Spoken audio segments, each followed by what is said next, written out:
Selamat malam semuanya, rekan-rekan semua. Salam sejahtera untuk kita semua. Perkenalkan, nama saya Nike yang akan memandu rangkaian talk show kelas dukungan virtual kali ini dengan tema Learn, Share, dan Inspire.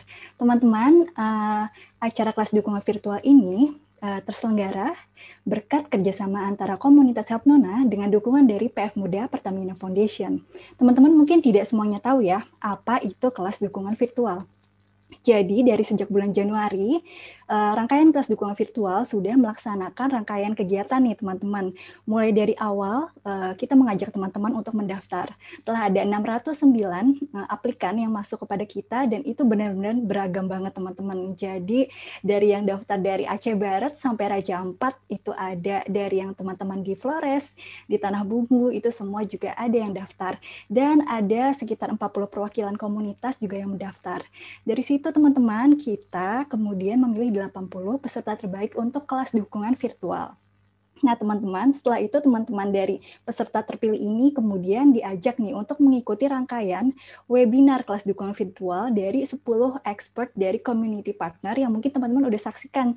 Tadi ada logo-logo community partner, itulah yang mendukung kita untuk membuka ruang diskusi dan ruang aman untuk teman-teman ke-80 peserta itu melakukan diskusi, saling belajar bersama, dan pada akhirnya para peserta itu kemudian diajak untuk melakukan kegiatan proyek sosial yang beragam banget teman-teman. Ada yang bikin survei, ada yang bikin webinar, IG Live, online campaign, video campaign, dan masih banyak lagi.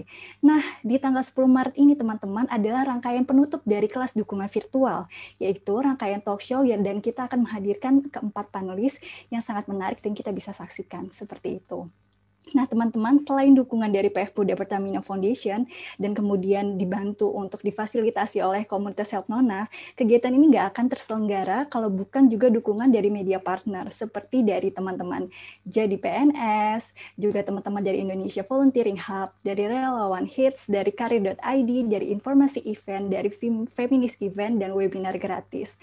Gitu, teman-teman. Setelah ini, mungkin aku akan jelaskan sedikit ya tentang role terutama untuk teman-teman yang mungkin menyaksikan dari YouTube-nya Jadi PNS dan mungkin bertanya-tanya, katanya kan kalau misalnya menyaksikan ini bisa juga dapat sertifikat, tapi memang ada ketentuan khususnya dan aku izin sampaikan ya untuk di awal, dan nanti jangan khawatir kalau misalnya mungkin agak terlewat, akan ada panitia yang juga akan bantu menjelaskan di kolom live chat dan di caption Jadi PNS, jadi nanti bisa diperhatikan juga. Apa aja rule-nya teman-teman, aku izin sampaikan ya.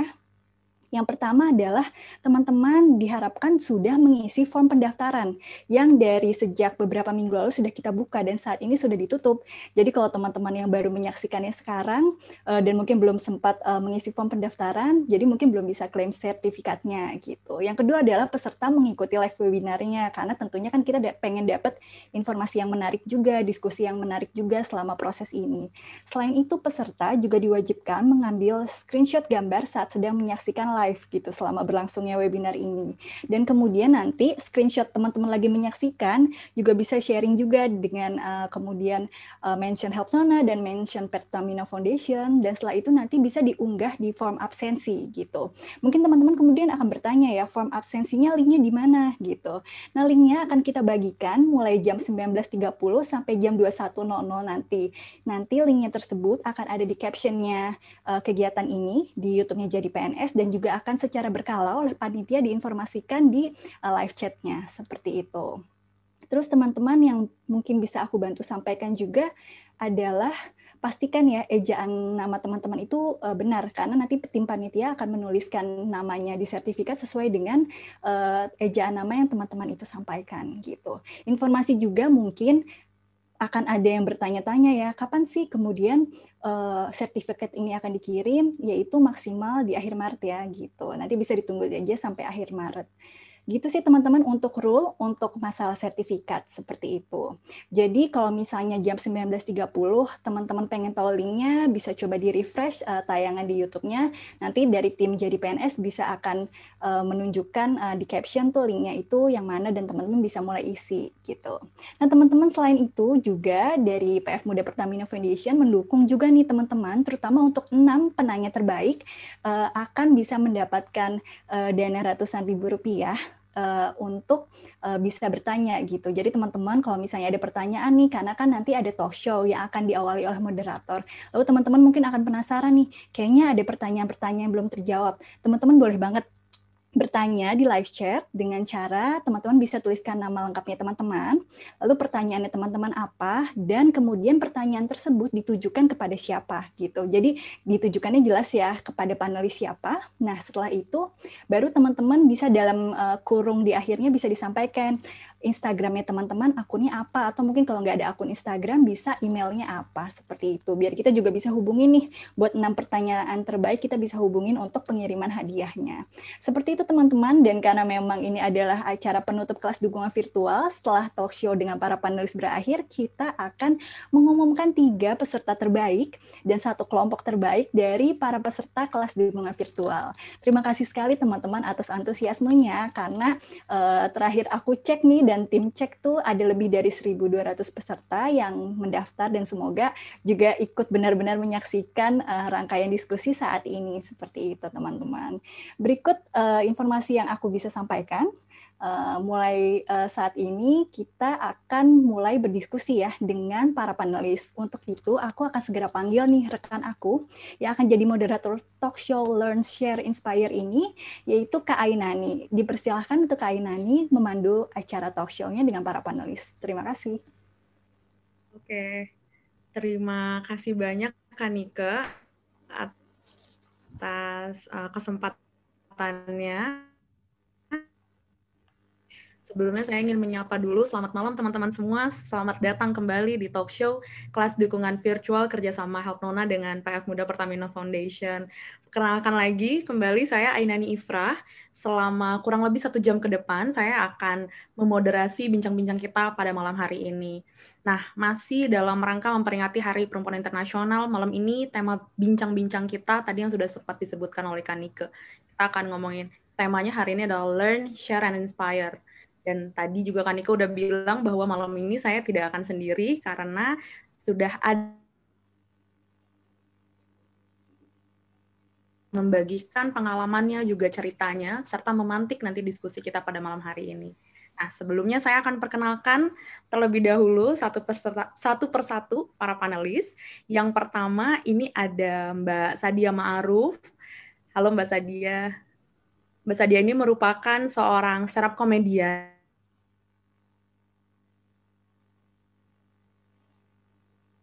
perempuan paling berpengaruh. Wow, versi BBC tahun 2018. Oke, selanjutnya ada Mas Wawan Suwandi. Selamat malam Mas Wawan.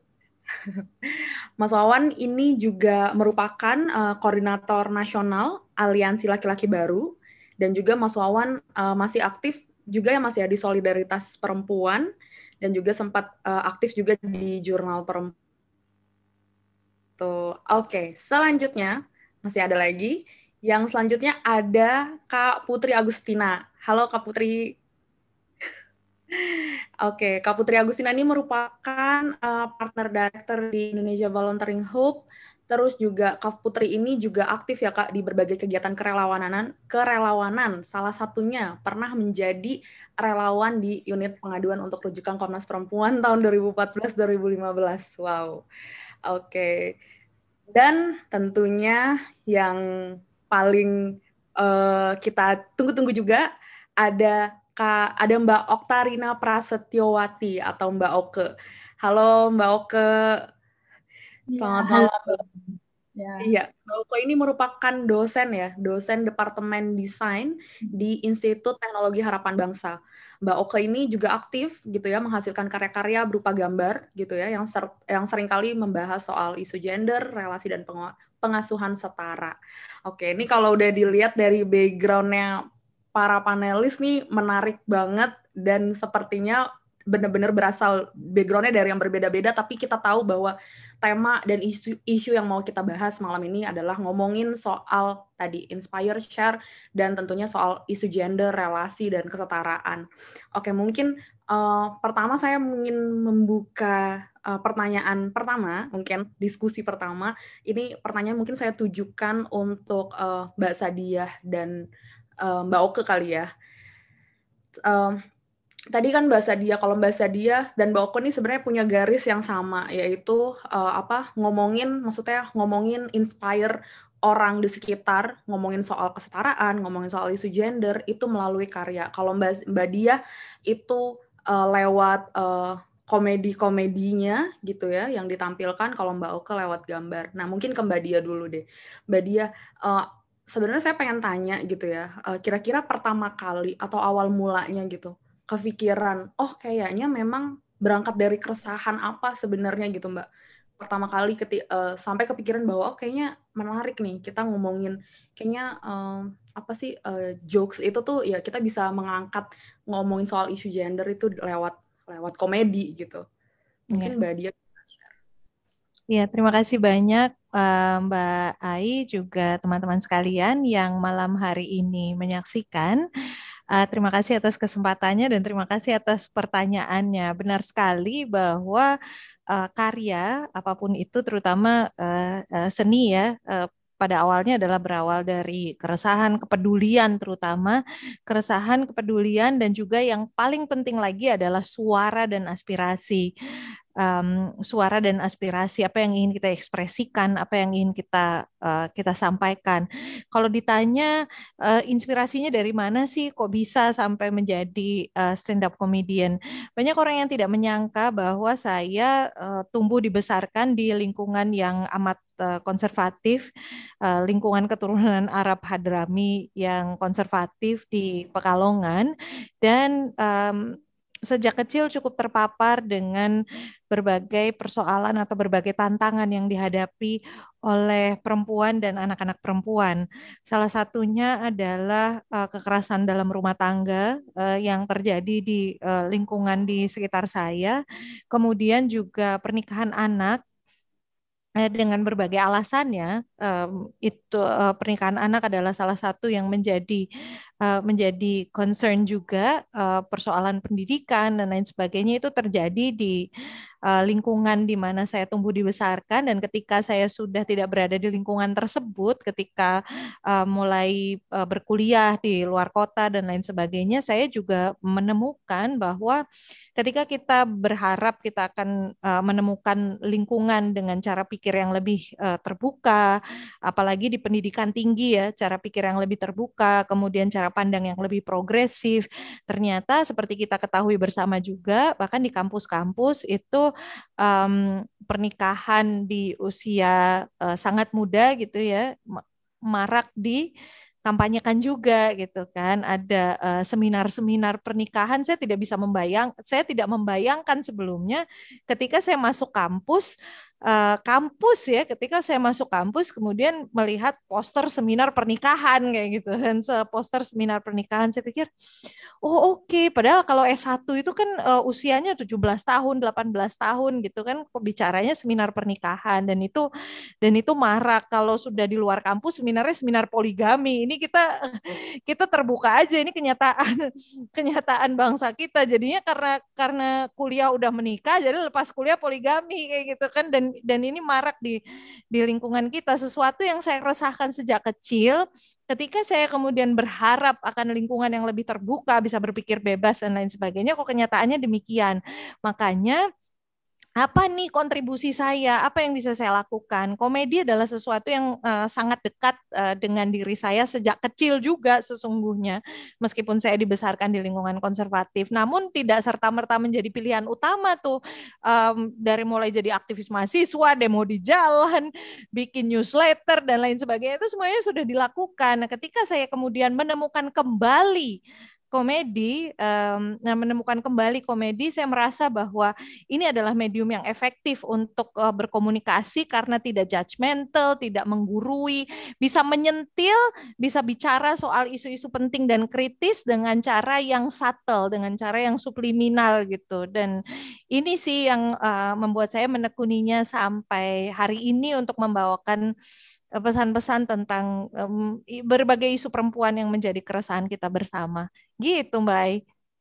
Ya, menarik banget ya. Jadi kayak membungkus hal-hal yang tadinya sensitif gitu ya, maksudnya kayak mungkin itu kalau dibicarakan secara gamblang nanti malah bisa jadi perkara, tapi karena dibawa ke komedi orang jadinya menganggap kayak oke itu bercanda, tapi sebenarnya ada pesan bermakna di balik itu. Menarik banget Mbak Diah. Nah sekarang kita mau ke Mbak Oke nih, sama melalui karya juga, tapi Mbak Oke nih highlight-nya ngomongin soal pengasuhan yang setara. Seperti yang kita tahu kan kayaknya Indonesia nih masih kayaknya pengasuh mengasuh itu adalah kayak perempuan banget gitu. Gimana cerita awalnya Mbak, dan kayak maksudnya itu gimana sih mencetuskan itu pertama kali, karena kayaknya itu kan nggak mudah ya, kayak ngomongin soal pengasuhan setara mungkin nggak banyak orang yang sepakat bahwa ternyata pengasuhan itu ya harus setara, nggak mulu ngomongin soal pengasuhan identik dengan perempuan. Itu gimana? Jadi sebenarnya dulu saya tuh memang kayak semacam senang sharing soal masalah gender, tapi lewat blog. Justru lewat Instagram ini nggak disengajain. Ya, jadi sebenarnya saya nggak pernah sengaja mau sharing value ya soal relasi pengasuhan setara. Jadi sama kayak orang-orang lain, saya cuma memanfaatkan Instagram saya itu untuk ya sharing keseharian saya. Cuman kalau orang lain foto, karena saya senangnya gambar, jadi ya saya bercerita lewat gambar, bikin begitu. Nah, kebetulan waktu itu saya lagi hamil dan awal-awal jadi ibu. Nah, jadi ibu kalau dalam bayangan masyarakat itu kan seringnya digambarkan sebagai kondisi yang bahagia, penuh senyum, selalu hangat. Terus ibu itu adalah superhero yang super sabar, mengayomi, yang punya multi peran. Itulah kayak yang di iklan-iklan produk domestik gitu. Nah, pada kenyataannya jadi ibu tuh nggak pernah semudah iklan minyak goreng dan susu formula, enggak gitu. Ribet tuh jadi ibu tuh, chaos ya. Sangat chaos, nggak selalu pernah senyum, suasana nggak selalu hangat, terus udah gitu banyak nangisnya, banyak kecewanya, stresnya ada, terus belum lagi tuntutan masyarakat tentang jadi ibu, kayak banyak pertentangan jadi mom, working mom, ASI support dan segala macam. Nah, komik saya itu ya pada akhirnya ya nyeritain bukan jadi ibu ala iklan, tapi ya seada-adanya jadi ibu apa adanya. Saya ceritain kondisi awur-awuran saya. Di tahun pertama saya jadi ibu, saya sempat ke psikolog karena burnout. Ya. Dan ternyata alih-alih dihujat, kok ya malah banyak ibu-ibu yang kayak merasa terwakilkan oleh komik-komik saya. Komik-komik saya tuh beberapa kali itu dibahas oleh portal-portal parenting di masa itu. Saya juga pernah jadi kontributor komik salah satu akun Instagram parenting. Nah, semua yang saya bikin dijudulin fakta jadi ibu atau ugly truth jadi ibu. Nah, kan dari sini jadi ketahuan ya bahwa sebenarnya banyak ibu-ibu yang ternyata menutupi kenyataan bahwa jadi ibu itu nggak selalu bahagia. Mungkin karena takut dijudge sebagai istri dan ibu yang nggak baik. Tapi begitu ada satu yang speak up, yang lain jadi banyak yang ikutan. Nah, dari situ banyak yang follow. Terus jadi saya banyak nerima banyak curhat tentang jadi ibu. Ya, ada yang nggak punya support system, nggak dibantu suami soal urusan domestik, merasa invisible atau nggak dihargai hasil kerjanya gitulah. Nah, saya sih bisa ngerasa kalau sebenarnya mereka tuh nggak terlalu sadar sedang berada dalam relasi yang nggak setara. Bahkan ada loh yang nggak ngeh kalau pernikahan mereka tuh cenderung abusive gitu loh. Mereka mengalami kekerasan ekonomi, kekerasan emosional, tapi nggak ngeh, itu dianggap normal gitu loh, dianggap dinormalisasi. Jadi pokoknya semua pada mikir kalau nggak digebukin namanya ya bukan kekerasan. Nah, jadi dari situ saya mulai sharing value saya soal relasi pengasuhan setara. Sudahnya ya mengalir aja saya sharing soal pengasuhan setara, bahwa masyarakat itu terbiasa dengan pola asuh yang menganggap anak-anak bukan sesama manusia. Jadi maksudnya ya kalau ada anak nangis, ada kecenderungan kalau orang tua dulu diem, jangan cengeng. Pokoknya jangan cengeng, jangan berisik, jangan apa segala macam. Jadi ini kan sama aja emosi nggak divalidasi ya. Jadi nggak dianggap anak boleh punya emosi. Nah sudah gitu anak juga jarang didengar. Anak ngomong apa nggak didengar. Terus sudah gitu ini yang sering banget saya lihat. Kalau ada kalau ada anak kecil, orang lain akan melihat, wah lucu ya dicubit, wah lucu dipegang, kalau nggak mau dipaksa. Nah itu kan nggak benar. Jadi dari situ akhirnya saya mencoba untuk ya sharing value saya soal relasi, soal parenting, tapi arahnya gentle parenting dan relasi setara seperti itu.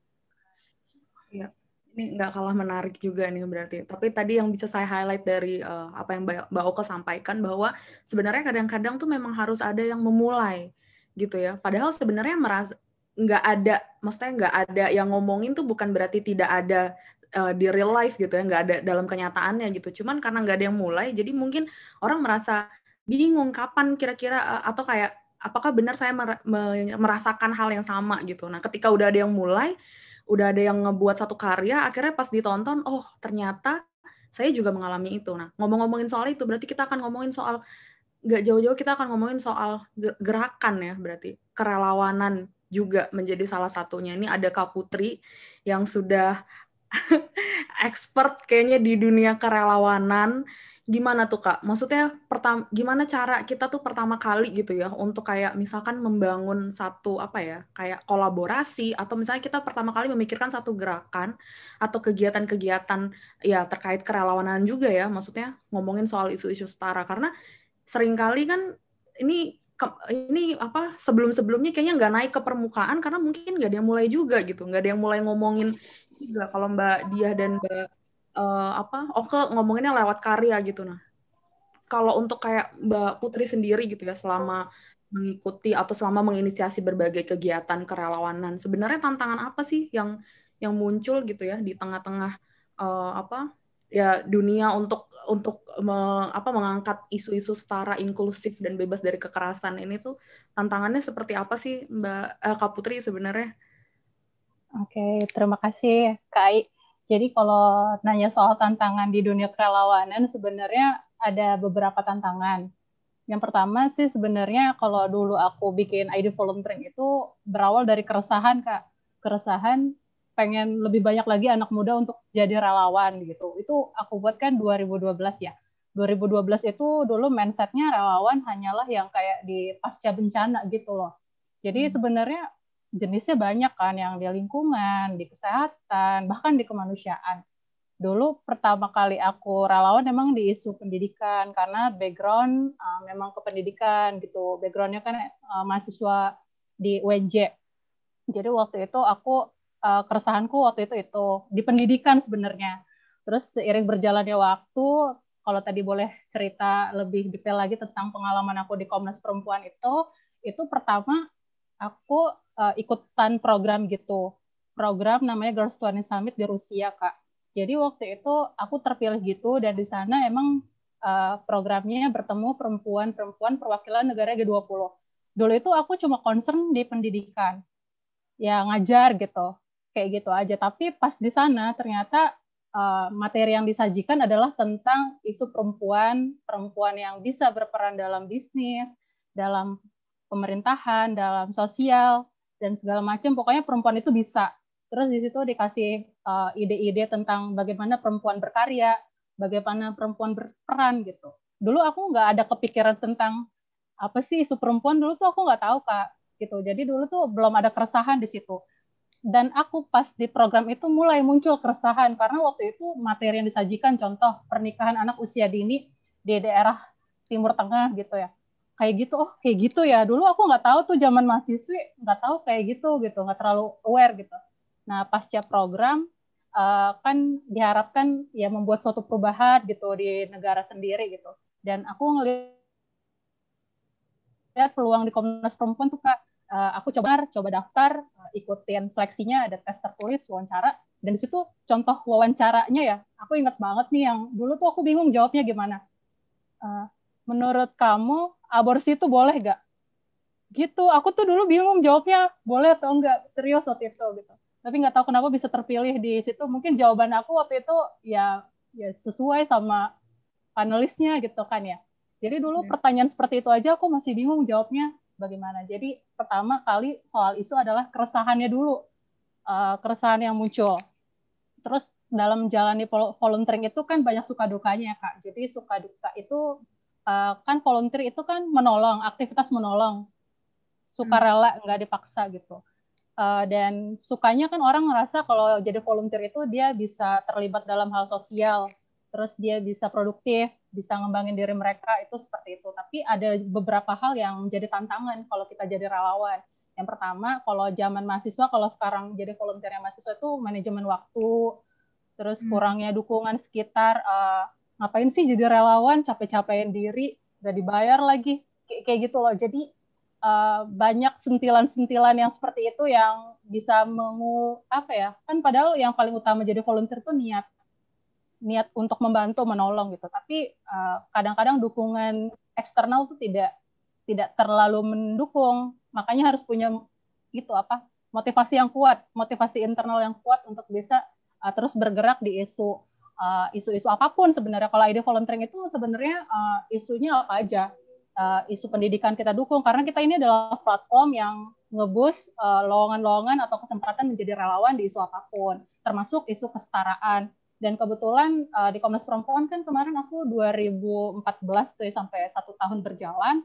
Nah, karena aku udah punya pengalaman di sana itu, aku makin sensitif terhadap isu perempuan kayak gitu. Jadi ketika ada teman-teman komunitas yang approach ID volunteering untuk minta di boost infonya, karena kita tuh udah channel yang lumayan besar gitu ya, orang-orang yang menjadi relawan tuh yang newbie, yang udah berpengalaman, follow kita supaya dapetin lowongan-lowongan, termasuk lowongan dari isu kesetaraan atau isu kemanusiaan gitu. Jadi ketika di boost makin banyak lagi yang aware terhadap isu-isu tersebut gitu, Kak. Oke, ya menarik. Ya awal mula untuk bisa mungkin kayak ya bikin kegiatan kerelawanan yang pertama niatnya gitu ya. Maksudnya bahwa ya kerelawanan itu tuh adalah ya memang didasarkan pada ya niat rela untuk kayak ya ngomongin tadi kalau kita ngomongin soal pendidikan atau isu kekerasan gitu ya. Berarti kan kayak meluangkan gitu ya waktu, tenaga, pikiran gitu ya untuk ya tadi untuk menuju atau menyasar satu isu tertentu gitu. Nah, ini yang menarik juga, saya penasaran juga nih sebenarnya. Jadi saya mau mengajukan pertanyaan ini ke Mas Wawan karena ngomongin tadi tuh soal niat ya kan, pertama kali bikin ini. Nah, aliansi laki-laki baru nih Mas. Pertama kali waktu hadir gitu ya, maksudnya mulai dikenalkan ke publik gitu ya. Sebenarnya ada nggak sih tantangannya nih, kan tiba-tiba kayak loh kok ada laki-laki mau masuk ke isu misalkan kayak perempuan gitu dan lain-lain. Kira-kira sebenarnya pas pada saat pertama kali itu tuh kira-kira ada nggak sih apa sih orang tuh curiga gitu, kenapa nih laki-laki kok tiba-tiba mau terlibat gitu ke dalam ke dalam ya gerakan isu ngomongin soal kesetaraan dan lain-lain gitu. Tantangannya tuh pertama kali kira-kira menemukan itu pas pertama kali aliansi laki-laki baru tuh muncul, atau mungkin keterlibatan Mas Wawan sendiri ya dalam berbagai tadi tuh udah banyak banget solidaritas perempuan atau juang perempuan. Mungkin bisa dibagikan ceritanya, teman-teman yang nonton ada juga laki-laki nih pasti kan. Baik, terima kasih Mbak Ai. Ya, latar belakang berdirinya aliansi laki-laki baru sebetulnya kami yang ada di dalamnya itu terlebih dulu itu sudah kenal isu gender dan ada di organisasi perempuan sebetulnya. Saat aliansi laki-laki baru 2009 itu berdiri, saat itu saya ada di jurnal perempuan. Begitu juga dengan teman-teman yang lain itu ada di organisasi-organisasi perempuan. Nah, kenapa kemudian kami yang ada di organisasi perempuan kemudian membuat sebuah aliansi yang menggunakan kata laki-laki? Karena kami yang laki-laki yang ada di organisasi perempuan melihat kampanye kesetaraan dan keadilan gender ini lebih banyak menyasar kepada kelompok perempuan. Padahal kalau boleh saya bilang, akar masalah ketidakadilan gender itu ada pada laki-laki. Lalu kemudian kalau kita lihat kan data kekerasan yang dihimpun Komnas Perempuan setiap tahun itu kan meningkat. Itu artinya edukasi kepada kelompok perempuan akan hak-haknya untuk tidak disakiti itu berhasil kepada kelompok perempuan. Makanya kemudian ketika mereka disakiti adalah mereka berani melapor. Tetapi sayang, hal itu pengetahuan untuk tidak menyakiti perempuan itu tidak diiringi oleh laki-laki. Artinya kami yang ada di kami yang laki-laki yang ada di organisasi-organisasi perempuan saat itu berpikir sudah semestinya ada kampanye yang mempromosikan tentang kesetaraan dan keadilan gender ini dikhususkan untuk laki-laki. Makanya kemudian berbagai macam strategi kami coba. Mungkin nanti di pembahasan setelah ini ya soal pendekatan yang kami lakukan. Saya mau menjawab soal tantangan. Tantangan pertama setidaknya dari beberapa teman-teman gerakan sendiri, gerakan perempuan, yang ada kekhawatiran soal berkurangnya pendanaan yang saat itu, bahkan sampai sekarang, sudah mulai berkurang ya, di mana banyak donor menganggap Indonesia sudah cukup maju sehingga mereka mengalihkan bantuan ke negara lain. Nah, dengan adanya aliansi laki-laki baru di isu gender, ini menjadi tema yang cukup seksi bagi beberapa donor, bahkan saya dan beberapa teman itu kemudian pernah didekati oleh donor agar membuat legal formal aliansi laki-laki baru. Sebagai informasi, sampai hari ini kami tidak membuat legal formal agar tidak mendapatkan dana. Lalu bagaimana agar bisa orang bekerja sama dengan aliansi laki-laki baru? Mudah, kerjasamanya dengan organisasi yang menjadi pendukung aliansi laki-laki baru, yang semuanya adalah organisasi perempuan. Misal di Jakarta ada Jurnal Perempuan, ada Yayasan Puli, di Jogja ada Rifka Anissa, di NTT ada Sanggar Suara Perempuan, di beberapa wilayah juga demikian, organisasi-organisasi perempuan. Nah, kami berpikir, kenapa tidak membuat legal formal? Karena kami tidak ingin apa yang menjadi kekhawatiran kawan-kawan gerakan perempuan itu terwujud, di mana sumber daya dana itu terserap untuk gerakan aliansi laki-laki baru. Jadi tetap kami berharapnya ya dana untuk program edukasi kepada kelompok laki-laki ini tetap bisa dimanfaatkan oleh organisasi perempuan. Nah, tantangan selanjutnya adalah di awal-awal kami dianggap organisasi gay. Itu sudah jelas. Bahkan dalam salah satu talkshow di kampus, rektornya melarang, awalnya melarang, karena dia tidak mau ada organisasi gay bikin talkshow di sini. Tapi ternyata setelah diinformasikan, bukan begitu maksudnya. Walaupun namanya aliansi laki-laki baru, bukan berarti ke arah sana. Tantangan lain kalau dalam konteks sosial tentu cukup luar biasa karena mengajak laki-laki terlibat dalam kesetaraan dan keadilan itu seperti ngajak raja mencopot mahkotanya dan bersetara dengan rakyatnya. Nah, itulah kenapa kemudian pendekatan yang kami gunakan lebih cenderung menggunakan pendekatan reflektif. Setidaknya pembelajaran yang saya dan teman-teman saya alami, kalau kelompok laki-laki mendapatkan materi, apalagi bila pematerinya adalah perempuan, yang membahas tentang kekerasan terhadap perempuan, ketidakadilan terhadap perempuan, peserta yang laki-laki seperti tidak memiliki keterhubungan dengan pembahasan dan seperti sedang ngomongin orang lain, yaitu perempuan. Nah, makanya kemudian pendekatan yang kami gunakan adalah pendekatan reflektif yang ngomongin tentang diri laki-laki. Yaitu, kita mengajak laki-laki melakukan definisi ulang tentang konsep maskulinitas dan toxic masculinity yang merugikan diri laki-laki, diri sendiri, dan juga orang lain. Begitu, Mbak Ain. Oke, menarik banget sih.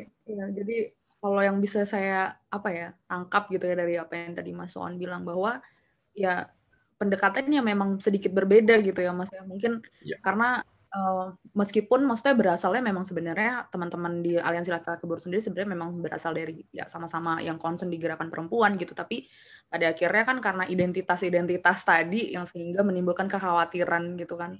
akhirnya orang-orang mungkin jadinya menganggap bahwa mungkin ada intensi ya, atau mungkin ada hal-hal lain. Dan tadi menarik banget sih ngomongin soal pendekatannya, bahwa ya pendekatannya tadi ya reflektif gitu ya. Jadi mencari sedekat mungkin gitu dengan orang-orang di sekitar, bahwa ya sebenarnya ngomongin isu kesetaraan nggak melulu soal perempuan, pun juga ngomongin soal kekerasan nggak melulu juga soal laki-laki juga gitu. Gitu sih. Oke, ini menarik banget, tapi kalau saya simpan sendiri sepertinya akan menimbulkan kekhawatiran buat teman-teman yang lagi nonton live di channel YouTube Jadi PNS. Kalau begitu saya mungkin langsung ke pertanyaan. Kira-kira sudah ada nih di channel Jadi PNS, sudah ada beberapa pertanyaan. Oke, tapi sembari menunggu panitia untuk menghimpun pertanyaan-pertanyaan tadi. Terus dari tadi saya melihat nih Mbak Diah nih mengangguk gitu ya. Kayak seperti kira-kira dapat inspirasi untuk kayak tema-tema komedi ngomongin soal toxic masculinity atau gimana nih Mbak? Karena sebenarnya menarik juga ya Mbak Diah, maksudnya tadi ya kayak satir-satir komedi itu kan sebenarnya bisa bisa menyentuh dan bisa langsung menembak gitu ya ke apa yang sebenarnya pengen disampaikan ke publik gitu, tanpa harus dicurigai afiliasi sama satu gerakan atau gimana gitu. Nah, itu gimana tuh Mbak sebenarnya di tantangannya sendiri Mbak Sadiah dalam maksudnya menyampaikan komedi-komedi itu ya, itu seperti apa? Iya, terima kasih. Saya kemana-mana selalu bawa buku catatan. Tuh, Pak Wawan tahu tuh. Saya kemana-mana selalu bawa buku catatan. Jadi ini padahal nggak kemana-mana ya, di rumah aja. di rumah aja. Jadi every little detail dan inspirasi dan sebagainya gitu. Saya kira quick note aja buat semua teman-teman yang saat ini sedang menyaksikan, baik yang berminat di bidang kreatif ataupun tidak. Catat gitu. Catat, everything is copy di dunia ini. Seni itu adalah refleksi dari kehidupan, dari alam semesta. Itu kan basic teori. Aduh, malu ada dosen jadinya. Iya kan, seni itu mirroring to life dan sebagainya. Everything is copy. So catat gitu. Kalaupun nanti nggak kepake gitu, buku catatan saya selama pandemi udah 1 tas loh. Jadi ikut webinar dan sebagainya. That's beside the point. Ada 2 yang ingin saya sampaikan. Nomor 1, potensi dari humor yang paling besar adalah relatability, kedekatan. Karena humor itu berbicara soal isu makro dengan semikro mungkin. Berbicara soal isu besar melalui pintu masuk yang sekecil dan sedetil mungkin. Saya beri contoh, misalnya begini, ada isu kekerasan terhadap perempuan. Isu kekerasan terhadap perempuan itu isu yang sangat besar dan melibatkan banyak sekali stakeholders itu ya. Banyak sekali stakeholders. Kita nih mau nembak ini dari mana gitu. Salah satu yang dekat dan kita baca setiap hari adalah narasi media misalnya. Ada kasus perkosaan, kemudian narasi media tuh dibilangnya menggagahi misalnya. Seseorang menggagahi, ini hari gini loh, this is 2021 gitu kan. This is 2021. Saya pernah riset kecil-kecilan gitu, cari referensi lah, bukan riset. Kenapa sih media masih menyebut menggunakan kosakata itu gitu, menggagahi itu, tidak straightforward perkosaan yang artinya tekanannya kepada pelaku tuh lebih besar gitu, tekanan kepada pelaku lebih besar. Nah, saya menemukan beberapa artikel yang valid yang menyatakan bahwa itu kebutuhannya untuk menghaluskan gitu. Kebutuhannya untuk menghaluskan, I'm like, what gitu kan. Ini kekerasan terhadap perempuan dalam bentuk yang paling ekstrim, perkosaan.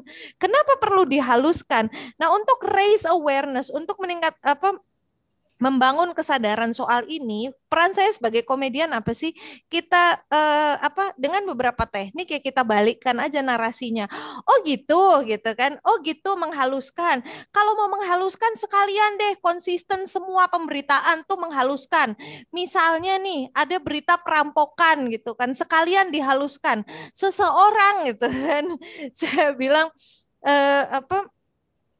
sekotak perhiasan dari rumah XX dipinjam oleh seseorang tanpa memberitahukan lebih dahulu karena orang tersebut mau kondangan, misalnya kayak gitu kan. Mau kondangan, Bu, maling, Bu, mau kondangan kayak gitu kan. Jadi dibilangnya pinjam gitu, perampokan dibilangnya pinjam gitu kan. Terus lagi kekerasan terhadap perempuan atau pelecehan seksual dan lain sebagainya tuh sering bajunya perempuan yang difokuskan kan. Kamu salahnya kamu sih pakai bajunya minim dan sebagainya. Nah, saya sebagai komedian apa?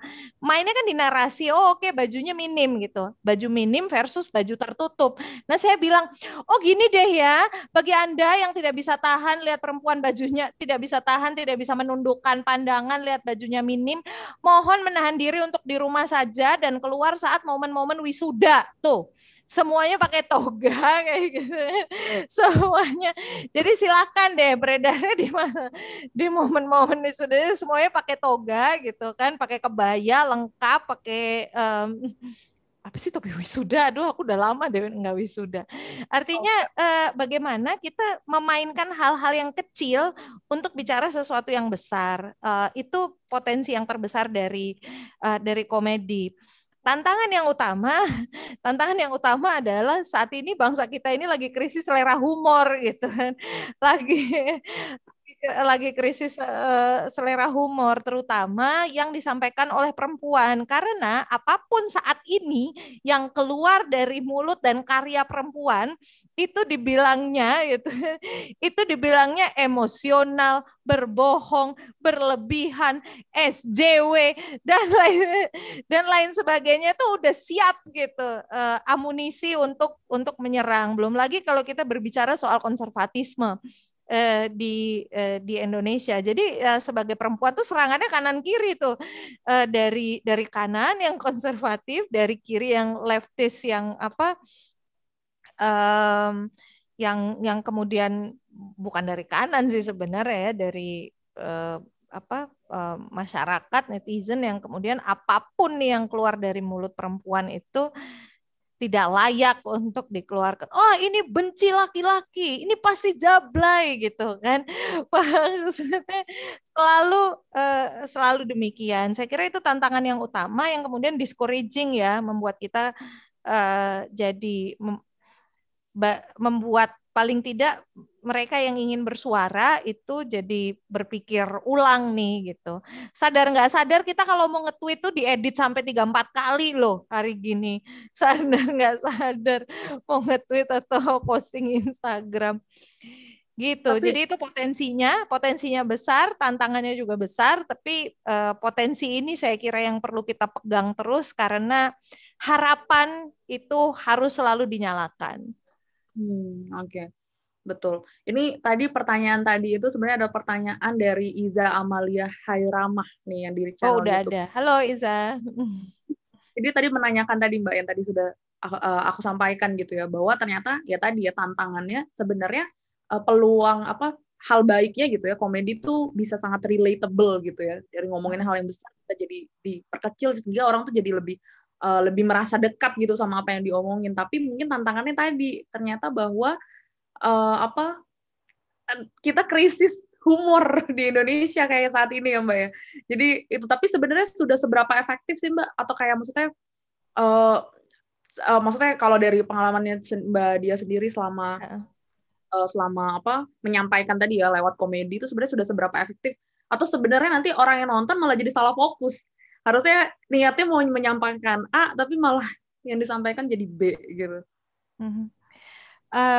Yang jelas kalau soal mau niatnya A mau menyampaikan jadi B, tentu saja kita semua yang berkarya di bidang kreatif tahu persis bahwa yang namanya bidang kreatif itu nggak ada yang namanya improvisasi, kelihatannya aja gitu, kelihatannya aja sedemikian sedemikian spontan gitu ya, sedemikian spontan, tapi semuanya well planned. Semuanya direncanakan, pun ide yang ide cemerlang yang muncul dalam 2 detik, eksekusinya juga nggak bisa 2 detik gitu kan ya Bu Oke. Eksekusinya juga nggak bisa 2 detik. Jadi semuanya well planned. Insya Allah dari segi artisnya ya, dari segi senimannya gitu ya, dari segi kreatifnya, pekerja kreatifnya, insya Allah kok nggak ada tuh maksudnya A keluarnya B gitu. Penerimaan masyarakat, nah kita nggak tahu kan gitu. Penerimaan masyarakat tuh maksudnya A diterima B gitu. Kalau maksudnya A keluarnya B, insya Allah sih enggak gitu. Tapi maksudnya A diterimanya B, nah itu yang juga jadi salah satu tantangan. Tantangan lain saya kira di dunia, terutama di dunia yang saya tekuni ya, di dunia stand up comedy, itu masih sangat male dominated kan, masih sangat didominasi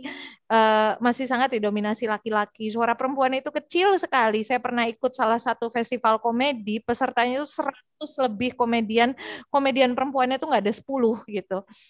Komedian perempuannya nggak ada 10, dan saya banyak sekali menerima keluhan hampir di setiap webinar yang saya ikuti, Kak, komedian tuh lucu, keren gitu, tapi kok seksis. Nah itu kan artinya tantangan dari lingkungan lingkungan pekerja kreatifnya itu sendiri, lingkungan stand up komediannya itu sendiri, dan itu struggle tersendiri juga yang harus kita hadapi sembari menghadapi berbagai seksisme yang di luar juga gitu. Tapi again, harapan harus terus dinyalakan.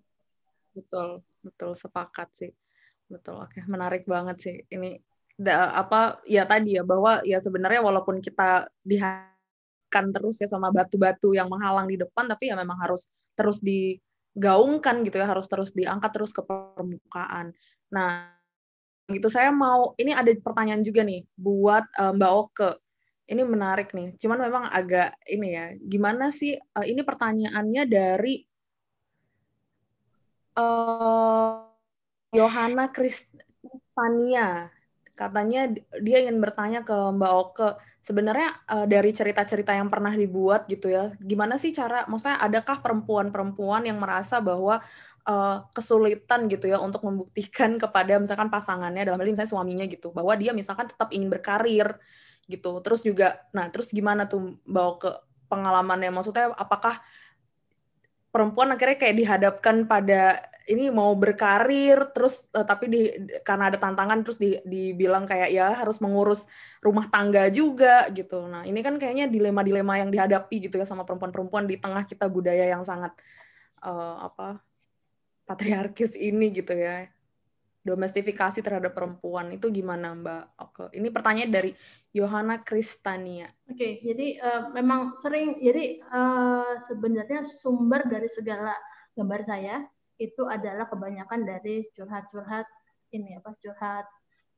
dari ibu-ibu, terutama follower saya, kan saya platformnya adalah Instagramnya. Nah, kebanyakan yang curhat masalah bahwa perempuan itu harus di rumah, terus pasangannya tidak mau mengerti, udah mah di rumah. Jadi saya pernah dicurhatin oleh seorang ibu yang bilang dia ingin bekerja.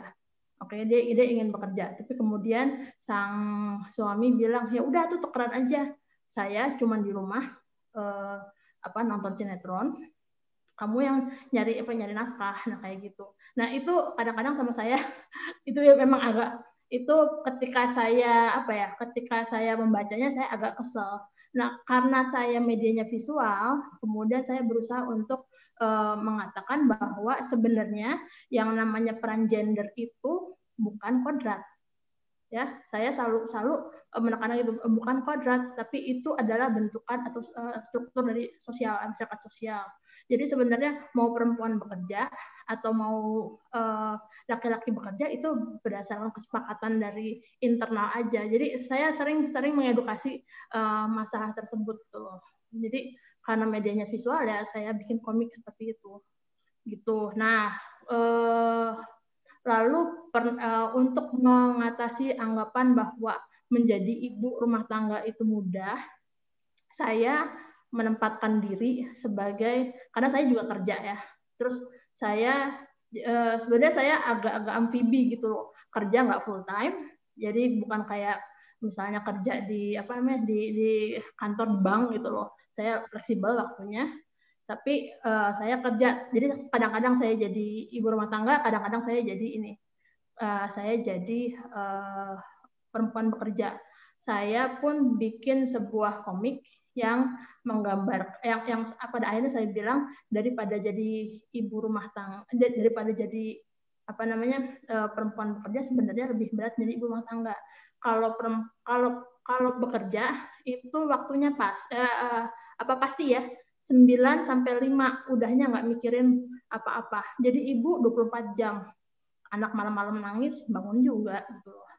Nah, kayak gitu. Akhirnya saya bikin beberapa ini sampai pada akhirnya kemudian si ibu-ibu tersebut entah bagaimana sharing ke pasangannya.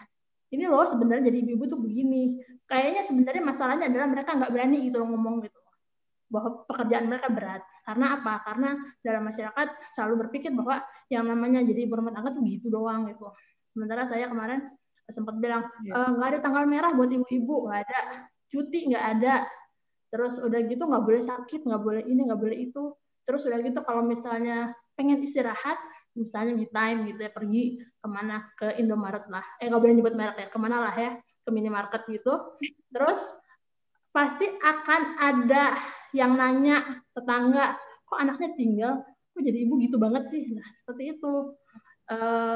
Saya ngasih gambaran dalam tanda kutip gimana beratnya menjadi ibu rumah tangga.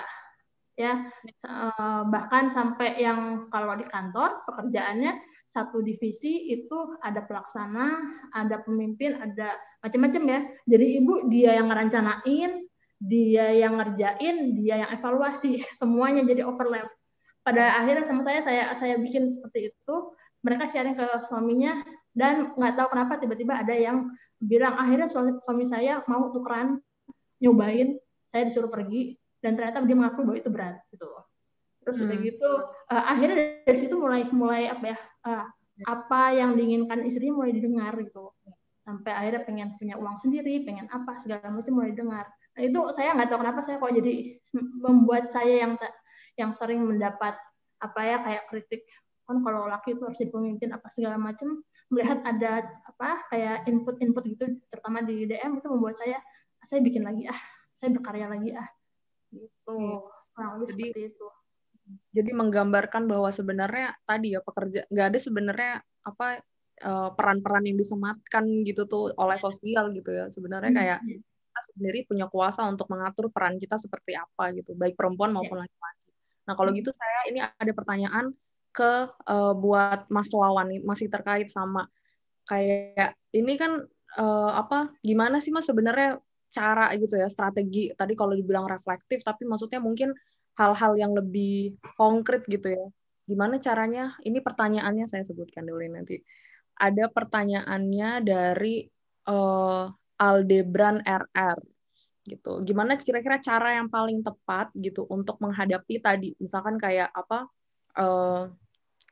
sih kayak struktur penempatan. Oh, kalau kayak gini tuh laki-laki. Misalnya kayak kalau laki-laki tuh nggak boleh nangis. Kalau kayak gini tuh melakukan hal ini tuh untuk perempuan gitu. Nah, tapi gimana sebenarnya strategi yang bisa digunakan gitu, Mas? Bentuk-bentuk refleksi yang seperti apa yang bisa digunakan untuk menyadarkan misalkan utamanya gitu ya, baik perempuan maupun laki-laki. Oke. Ya, terima kasih. Kita mulai dari misal di dalam rumah lah. Tadi Mbak Oko udah memulai tentang berbagi peran. Sebagai ayah misalnya, pendekatan reflektif yang dapat dilakukan adalah coba berpikir sebagai ayah, kita ingin dikenal apa oleh anak kita nanti. Apakah ayah yang menyebalkan? Apakah ayah yang pemarah yang kalau sedang ada ayah di rumah itu seperti neraka? Atau sebaliknya, ayah yang menyenangkan, ayah yang selalu dirindukan, karena bijak, karena hangat, dan sebagainya. Itu pertama. Kedua, kita bisa memulai juga dari pendekatan coba kembali ke masa lalu. Bagaimana ayah kita memperlakukan ibu kita? Apakah ayah kita melakukan kekerasan pada ibu kita? Apakah ia abai? Sebagaimana cerita Mbak Oke tadi, semua tugas-tugas rumah tangga hanya dibebankan kepada ibu, sementara ayah ya cuma sebatas mencari nafkah dengan bekerja. Dan apa pandangan kita terhadap ayah saat itu? Nah, dari sanalah kemudian setidaknya kita bisa berdiri.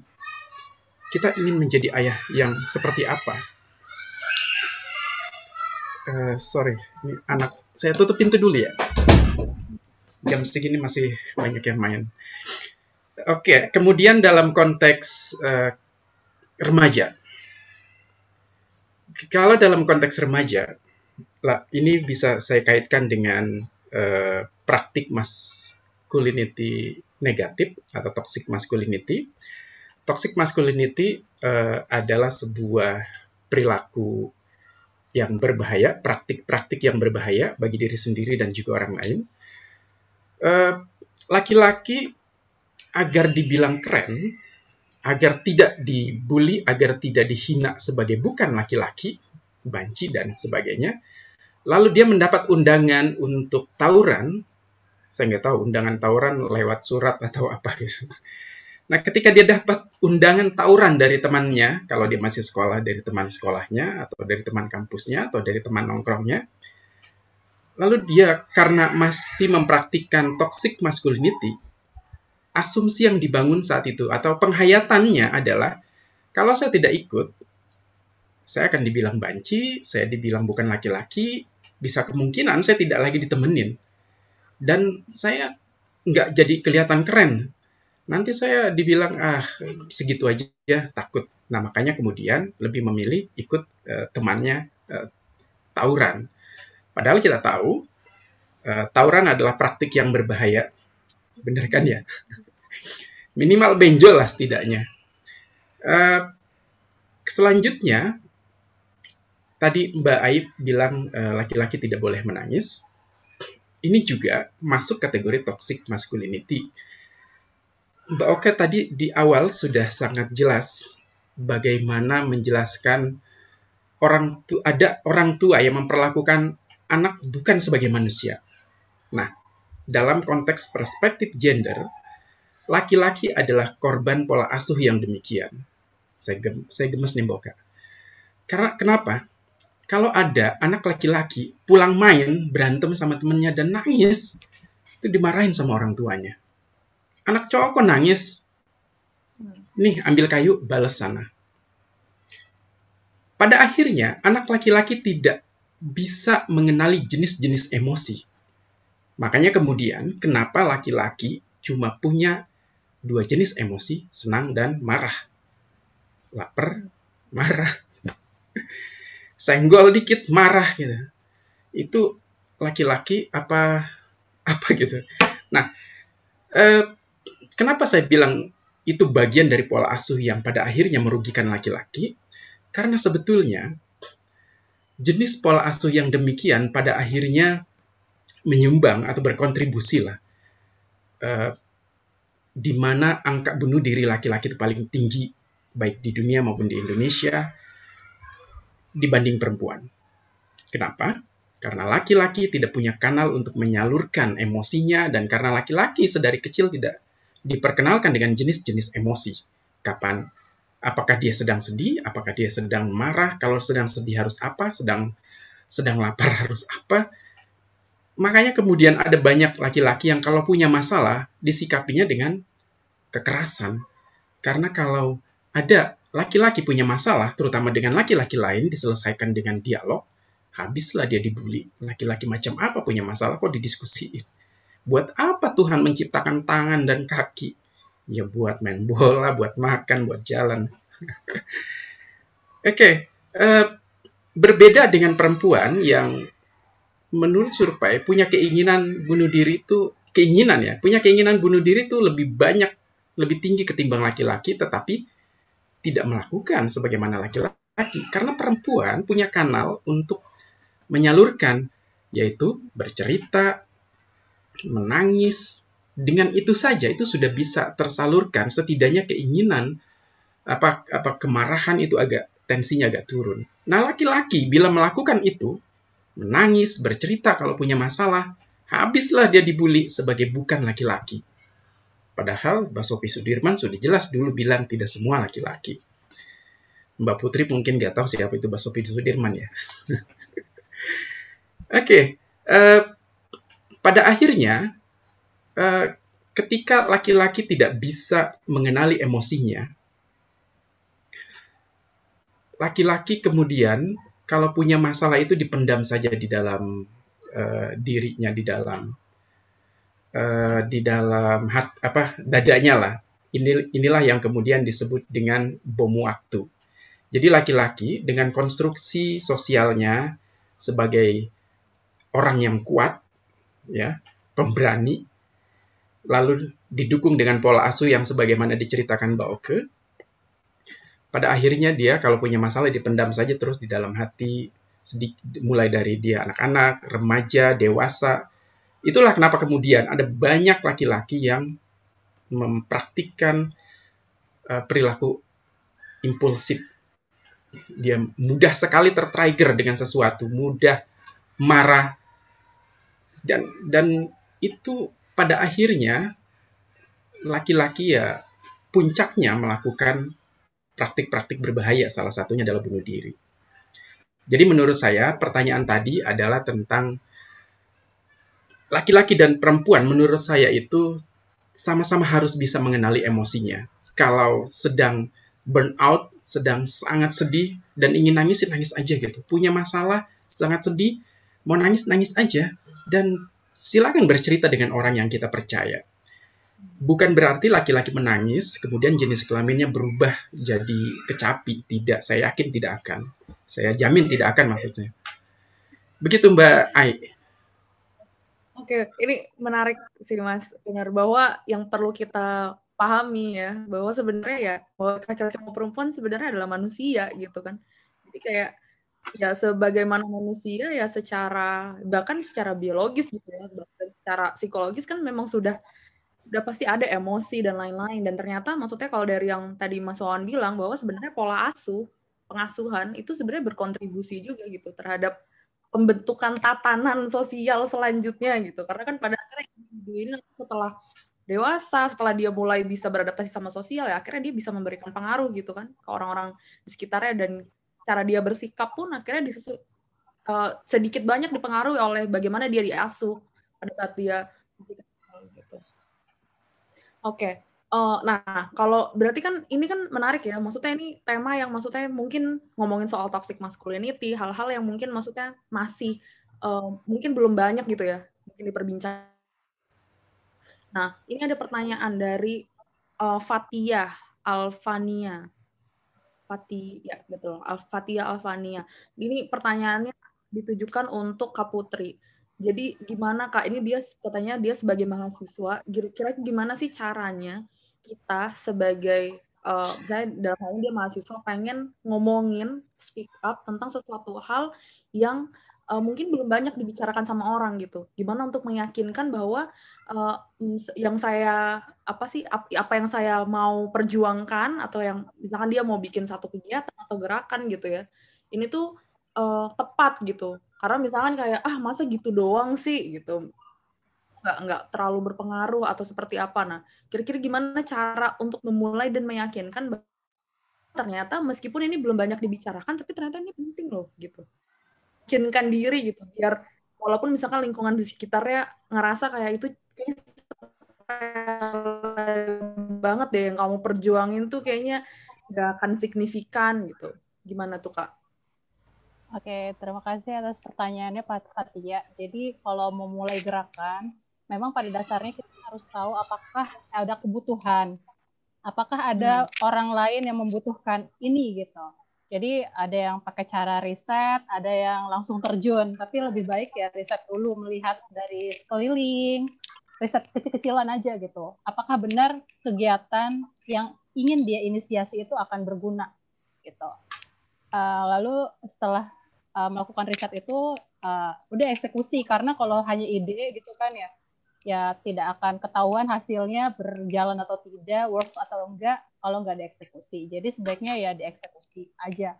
Nah, kebanyakan kalau misalnya aku selalu bilang ya, teman-teman, banyak loh teman-teman yang mau jadi relawan saat ini. Hype banget kayaknya orang-orang untuk terlibat menjadi relawan. Tapi wadah-wadah untuk kita bisa terlibat menjadi relawan tuh kayaknya masih belum sebanyak orang yang mau jadi relawan. Kayak lowongan kerja aja, kesempatan kerjanya sedikit, minatnya banyak, minatnya tinggi. Contoh kalau misalkan aku ngeliat di ID volunteering, followers kita tuh emang masih yang newbie gitu. Masih mau tahu caranya jadi relawan gitu. Tapi minat yang tinggi itu belum bisa diakomodir. Makanya aku suka kasih saran, kenapa nggak kalian bikin gerakan duluan, seperti mungkin aliansi laki-laki baru gitu, bikin gerakan dulu mewadahi teman-teman yang punya kesamaan gitu, kesamaan keresahan gitu. Jadi pertama harus tahu ada kebutuhan, terus cari orang yang punya keresahan yang sama, eksekusi, evaluasi, itu aja sih sebenarnya. Karena setiap kita bikin sesuatu itu pasti ada pro kontra, ada plus minus gitu ya. Contoh kalau misalkan tadi sempat diceritain sama kawan juga bahwa ada tantangan-tantangan gitu, ada stigma-stigma juga. Contoh kayak di ID volunteering ya, meskipun ID volunteering itu kayak wadah positif, netral, merangkul semua isu sosial, pendidikan, dan segala macam. Tapi ada aja tantangannya. Contoh kalau misalnya, kan mereka nggak tahu ya, mungkin foundernya ID volunteering itu adalah seorang yang pernah di Komnas Perempuan, yang pernah belajar tentang isu kekerasan gitu, yang pro isu perempuan seperti itu. Banyak yang nggak tahu gitu ya. Tapi kita itu kan wadah netral. Habis itu kalau kita suka sharing lowongan, misalkan di isu perempuan ada kayak Women March gitu ya, atau apa gitu, suka muncul sih komen-komen yang kayak stigma gitu. Wah, ini akun feminis nih kayaknya nih. Oh, ini kayak liberal nih akunnya nih gitu. Oh, ini pendukung LGBT ya. Itu sering kita dapetin juga, meskipun kita wadah yang merangkul semua, netral, nggak terkesan berafiliasi ke lembaga yang mana gitu ya. Tapi sering muncul seperti itu. Jadi kalau bikin gerakan memang akan ada kontra-kontra dari banyak pihak, tapi yang paling utama adalah intuisi kita bahwa ini tuh bermakna. Jadi jangan takut untuk yang melakukannya gitu. Kalau masih belum pede nih, aku ngasih saran buat yang masih belum pede, karena kan tadi kayak pertanyaannya dia kayak, aduh takut ini, takut itu gitu. Ketakutan-ketakutan itu tuh akan terus begitu kalau kita nggak coba. Tapi kalau masih nggak pede juga, kita mungkin perlu belajar dulu. Belajarnya dari mana, Kak? Gitu. Belajar dulu masuk ke wadah-wadah, misalnya kayak Help Nona gitu, atau ke aliansi laki-laki baru, belajar dulu di situ. Karena nggak semua orang, anak muda, mampu menjadi inisiator pendiri duluan gitu. Nggak semuanya mampu sekuat itu untuk menjadi inisiator, founder gitu ya. Belajar dulu aja dari wadah-wadah yang sudah ada gitu. Belajar dari Help Nona, aliansi laki-laki baru gitu. Habis dari situ mereka belajar banyak insight, banyak skill, banyak dijaring, banyak kolaborasi, ketemu banyak orang, ketemu semua yang sepemikiran gitu. Bisa semakin kuat dia untuk membuat gerakan. Jadi jangan takut dan go ahead selama itu kita yakin dan itu adalah keresahan banyak orang, silakan dilaksanakan aja. Gitu. Iya, jadi yang tadi Hanifah nih, Fatia, sorry. Jadi tadi yang apa Kak Putri bilang tuh yang pertama pastinya berangkat dari kebutuhan ya. Sama aja kayak Mbak Oke dan juga Mbak Dia tadi ya, bahwa semuanya berangkat dari kebutuhan, bahkan juga Mas Wawan juga ya, berangkat dari keresahan juga gitu kan. Terus selanjutnya tadi, cari orang-orang yang juga bisa punya keresahan yang sama, yang bisa mendukung kita gitu ya, juga dalam membuat gerakan. Ya kalau memang ternyata merasa mungkin, oh sepertinya saya masih belum tahu banyak hal, berarti harus menambah pengetahuan baru lagi gitu ya, untuk lebih meyakinkan bahwa oke, sepertinya sudah saya lakukan ini sudah tepat atau juga bisa berkontribusi gitu. Oke, ini kita masih ada pertanyaan lagi nih, kira-kira masih bisa untuk dijawab, tapi mungkin pertanyaannya cukup relatif singkat sebenarnya, jadi mungkin nanti jawabannya mungkin juga bisa disesuaikan. Ini ada pertanyaan dari Sarah Hanifah untuk Mas Wawan. Saya ingin bertanya, Mas Wawan, bagaimana caranya meningkatkan laki-laki dan perempuan itu untuk bisa terbuka terhadap kesadaran bahwa sedang terjadi kekerasan gitu. Pertanyaannya cukup jelas, Mas Wawan, atau mungkin maksudnya Sarah Hanifah adalah mungkin bagaimana sebenarnya kita bisa menyentuh gitu ya, baik perempuan maupun laki-laki, oh sebenarnya saya nih berada dalam lingkaran kekerasan, atau mungkin kayak oh sebenarnya orang di sekitar saya mengalami kekerasan gitu. Kira-kira gimana sih Mas? Mungkin tadi dia menanyakan terkait juga dengan emosi yang tadi Mas Wawan sampaikan ya. Oke, iya. Ada fakta di mana laki-laki pelaku kekerasan dia merasa tidak bersalah, itu lagi-lagi akibat konstruksi gender yang mendapuk laki-laki sebagai manusia nomor satu, merasa superior, dan perempuan adalah manusia nomor dua. Sehingga pemaknaannya adalah laki-laki kemudian merasa punya kuasa atas tubuh dan hidup perempuan. Termasuk ketika dia melakukan kekerasan pada perempuan, dianggap hal yang biasa, mengingat saya ada di puncak rantai kekuasaan dalam struktur sosial. Kedua, akibat pola asuh perempuan yang sedari kecil diasuh menjadi inferior, maka perempuan juga pada akhirnya memaknai bahwa kalau ada istri atau ada perempuan mendapat kekerasan, yang memang udah jalannya begitu ya. Atau wajar kalau istri mendapat kekerasan dari suaminya, ya mungkin itu sebagai bentuk pendidikan, mungkin pemaknaannya begitu. Pada akhirnya, laki-laki yang saya ceritakan tadi dan perempuan yang saya ceritakan tadi, ini klop kan, yang sama-sama merasa, yang pelakunya merasa tidak sedang melakukan kekerasan, yang korbannya merasa apa yang dialaminya ya bukan kekerasan. Nah, lalu bagaimana agar kedua pihak tersebut dapat memahami? Ya tentu saja kita harus berani mencari informasi. Tadi Mbak Putri sudah menjelaskan tentang bagaimana belajar. Nah, pada dasarnya saya juga berangkat dari laki-laki yang sangat patriarki kok. Tapi kemudian saya bisa seperti ini, itu dimulai dari sebuah kemauan untuk terbuka dengan dengan khazanah baru. Yang pasti rajin baca ya. Di mana kita di Indonesia ini punya PR sangat besar. Kalau baca ya baca judul beritanya aja, padahal seringkali ada wartawan yang clickbait, yang beritanya apa, judulnya apa, isi beritanya apa, sehingga kita tersesat. Nah, maksud saya adalah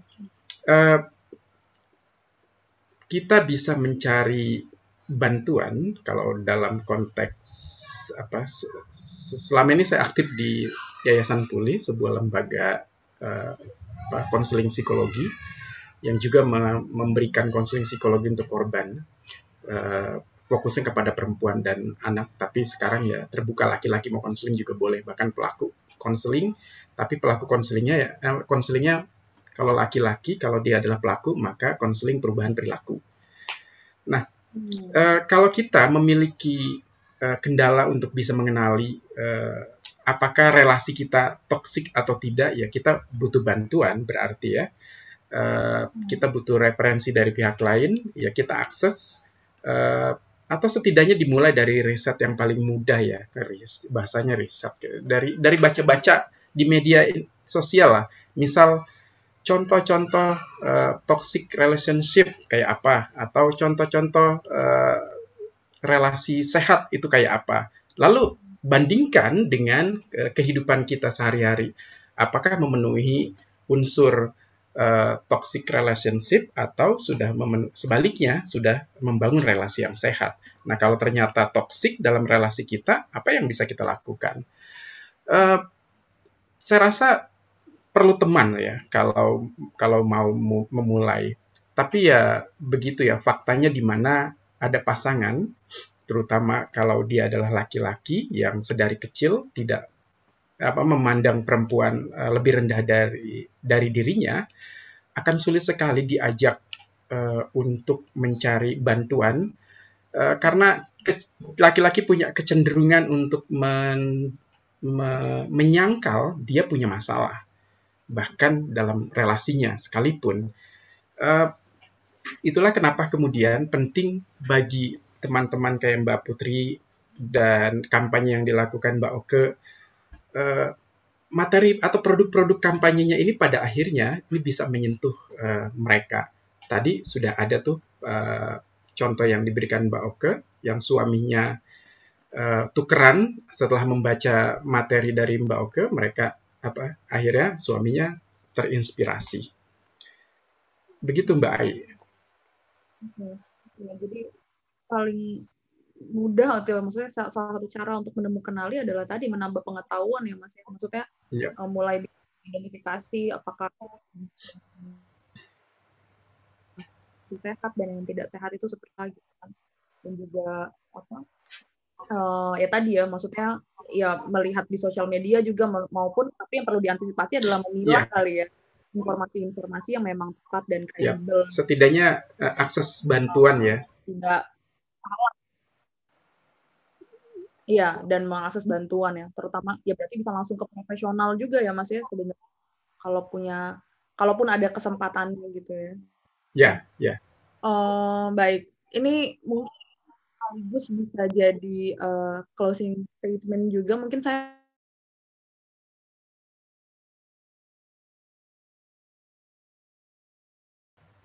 Mbak Ai, Chris.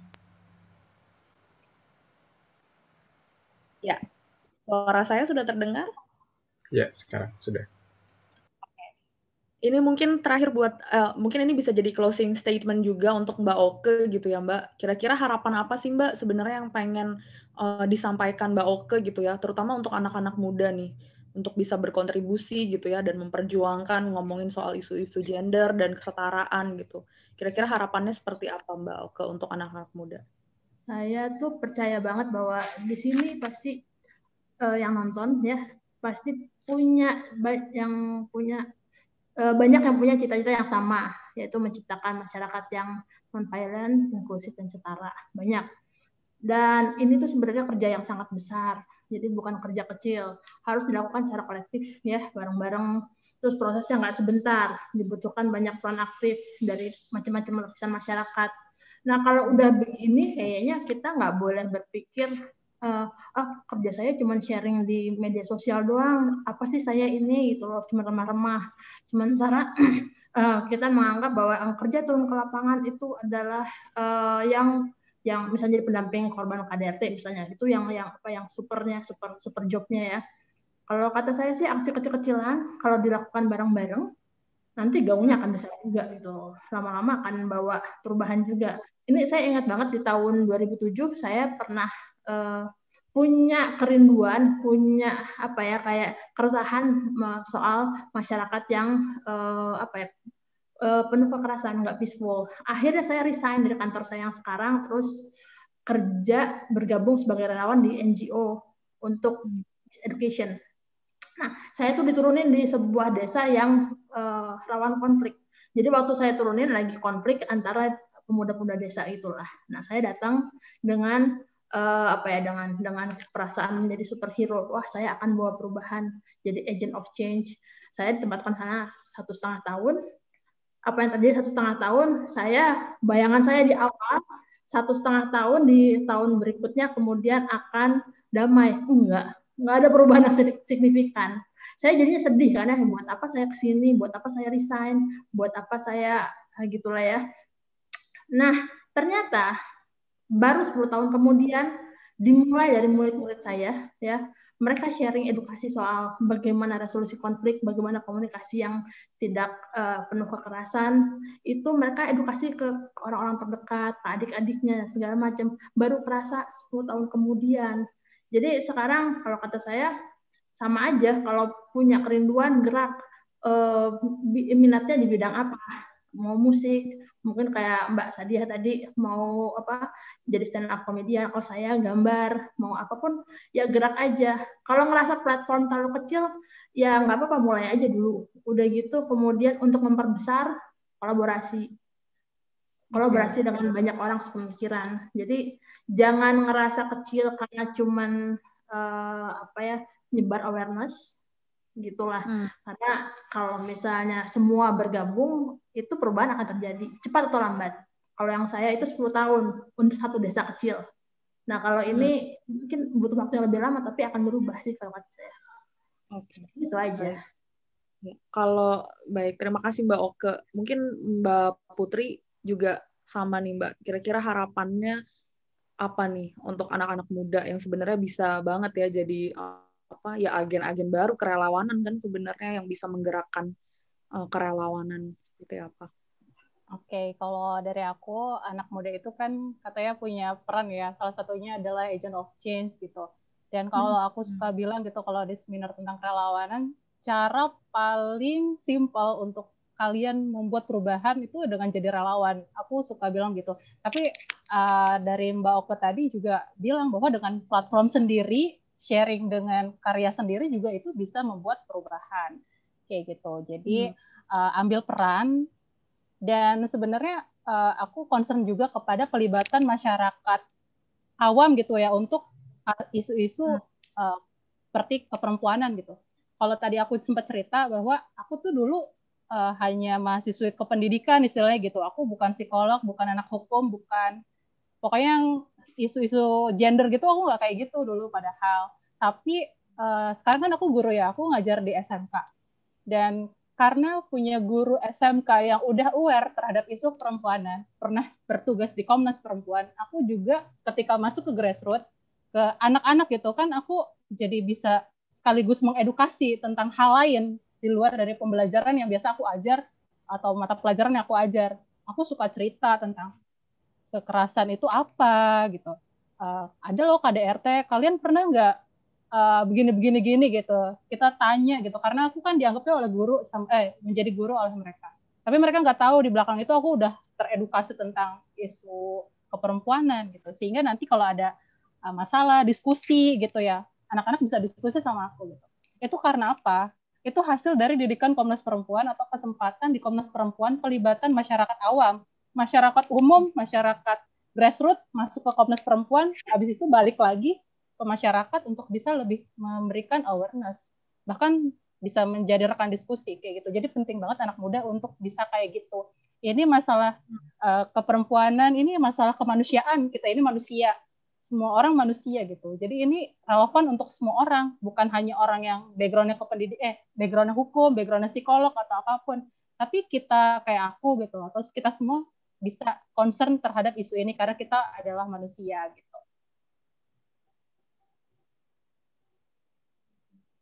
Betul, itu sepakat sekali sih sama Kak Putri. Mas Wawan gimana Mas Wawan?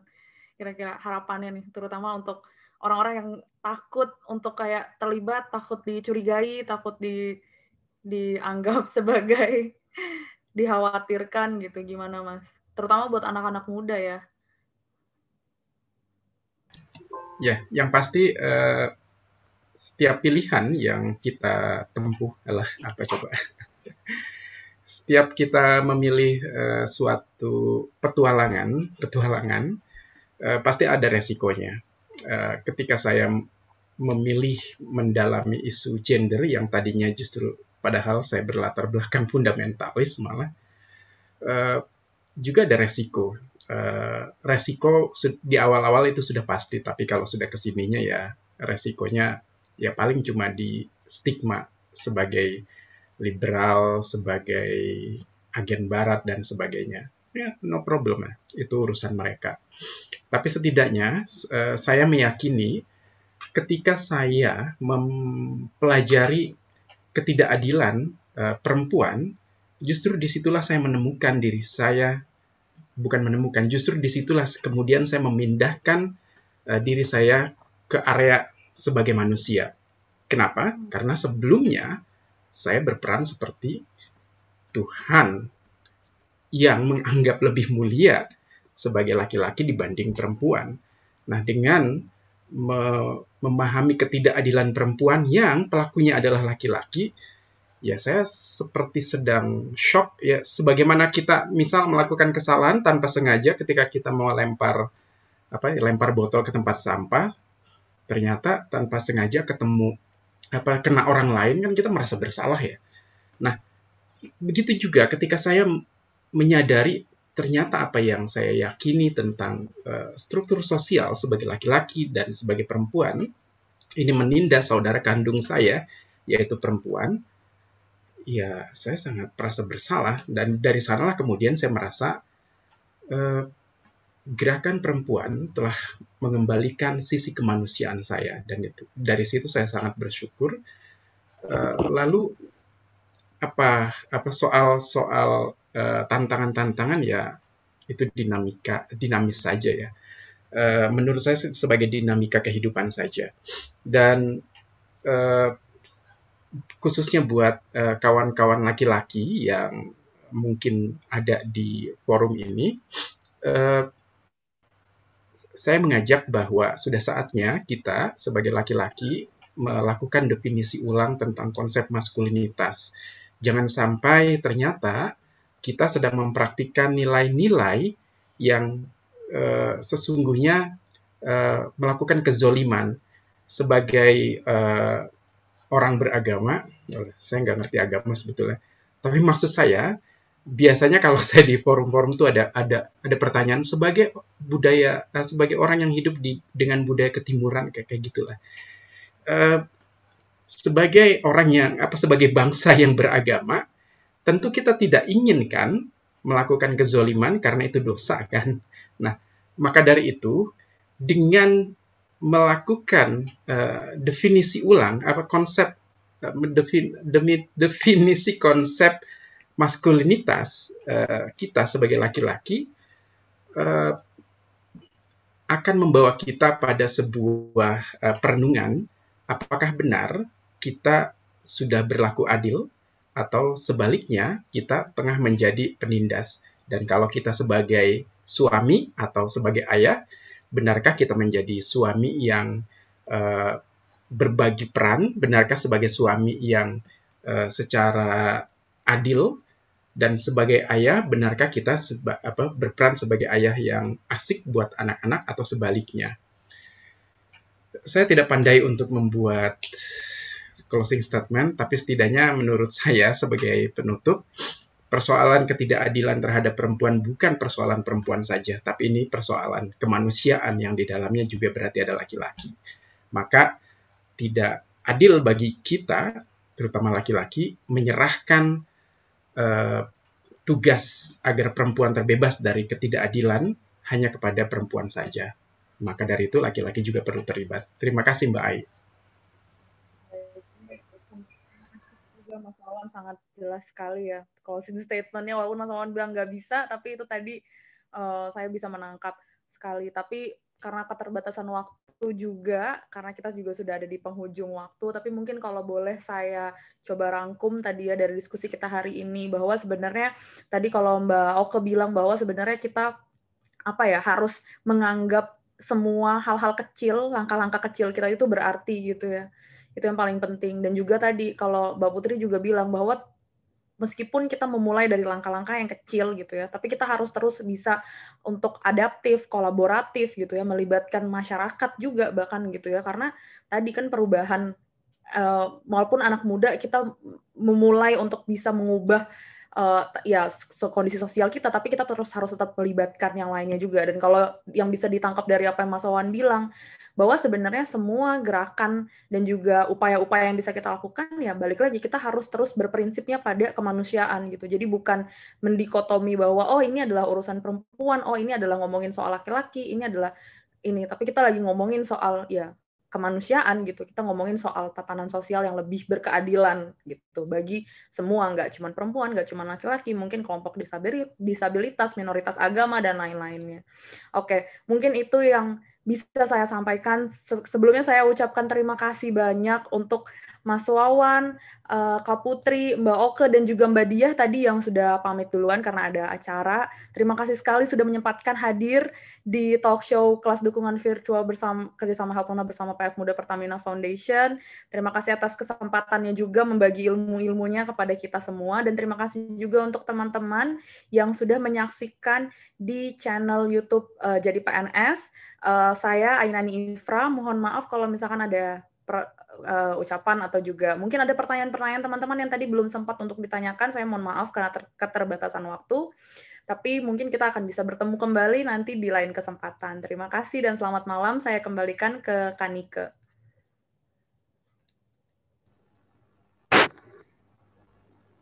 Selamat malam teman-teman. Diskusinya sangat menarik sekali. Suara aku terdengar kan ya teman-teman? Oke, baik. Terima kasih juga kepada para panelis atas diskusinya sangat menarik nih untuk talk show kelas dukungan virtual dengan tema Learn, Share, dan Inspire. Teman-teman, untuk kegiatan tadi, tidak bosan aku sampaikan juga bahwa kegiatan kelas dukungan virtual itu adalah kerjasama dari komunitas Helpnona dan dukungan dari PF Muda Pertamina Foundation, teman-teman. Nah, sebenarnya mungkin aku belum cerita sedikit ya, Helpnona sendiri sebenarnya komunitas apa sih? Helpnona adalah komunitas yang berfokus pada isu intimate partner violence, jadi kita memang berfokus pada diskusi tentang yaitu ya abusive relationship dan toxic relationship dengan teman-teman muda yang juga mungkin concern dengan isu itu dan juga membangun ruang aman dan diskusi dengan teman-teman penyintas seperti itu. Nah, tadi udah ada diskusi yang sangat menarik sekali, teman-teman. Aku juga tidak bosan juga untuk mengingatkan bahwa link absensi akan ditutup nanti jam 21.00 dengan seiring juga memang talk show rencananya akan kita tutup jam 9 malam nanti. Jadi buat teman-teman yang belum absen bisa segera absen dengan mengisi data-data yang memang dibutuhkan seperti itu. Nah, teman-teman, sekarang kita sudah masuk nih ke tahap pengumuman peserta untuk kelas dukungan virtual yang terbaik serta kelompok terbaik, teman-teman. Jadi mungkin untuk tadi aku cerita di awal ada 80 peserta kelas dukungan virtual yang terpilih. Nanti kita akan sebutkan 3 peserta terbaik. Namun demikian, sebenarnya ini adalah proses yang sangat sulit karena kita sangat mengapresiasi nih seluruh teman-teman peserta kelas dukungan virtual yang memang kontribusinya sangat luar biasa dan kepeduliannya terhadap isu kekerasan berbasis gender juga sangat luar biasa. Untuk itu, sebelum kita menyebutkan atau mungkin menjelaskan siapa aja 3 peserta terbaik atau kelompok terbaik, aku akan mengajak satu perwakilan teman peserta dari kelas dukungan virtual untuk berbagi dan mendiskusikan gitu insight-insight apa sih yang kemudian didapatkan dalam proses ini, terus apa sih hal yang kemudian awalnya mendorong teman-teman kita ini yang jadi perwakilan ini tuh pengen ikut kelas dukungan virtual. Karena kalau misalnya mau aku coba jelaskan sedikit, kelas dukungan virtual ini berharap ingin membangun ruang diskusi nih, bagaimana sih cara menjadi support system yang baik ketika orang di lingkungan sekitar kita mengalami kekerasan berbasis gender, seperti itu. Nah, untuk itu aku ingin coba panggil Kak Mersinta ya. Kak Mersinta adalah salah satu peserta kelas dukungan virtual, mungkin bisa on cam, dan kita bisa ngobrol-ngobrol sebentar. Halo Kak Mersinta. Bisa on cam Kak, dan kita bisa ngobrol-ngobrol sedikit tentang kesan-pesannya. Iya, halo, selamat malam. Ini videonya belum bisa. Oke, sudah. Siap, halo Kak Mersinta, senang sekali. Semoga Kak Mersinta dan keluarga dalam keadaan sehat ya Kak ya. Amin. Begitu juga Kak Rika juga. Baik, Kak Mersinta, aku mau nanya nih. Jadi sebelum aku ngobrol sama Kak Mersinta, sempat kepo-kepo sedikit nih. Kak Mersinta berarti domisilinya saat ini di Manggarai, Kabupaten Manggarai, Nusa Tenggara Timur, betul ya Kak? Dan adalah sebenarnya berangkat dari komunitas namanya Puanitas Indonesia, betul? Iya, betul. Puanitas Indonesia. Iya, jadi senang banget. Maksudnya Kak Mersinta adalah representasi nih bagaimana peserta kelas dukungan virtual itu memang harapannya kita kan nggak pengen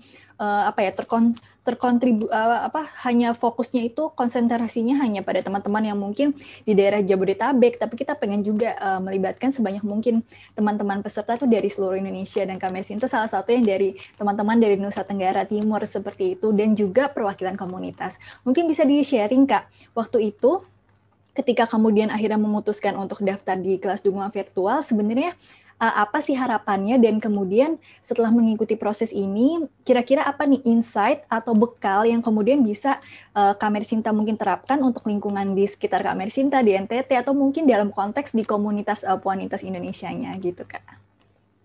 Oke, terima kasih sebelumnya. Selamat malam teman-teman. Saya Mersinta di sini coba untuk menceritakan bagaimana awal mulanya saya kemudian bergabung dengan kelas dukungan virtual dari Help Nona.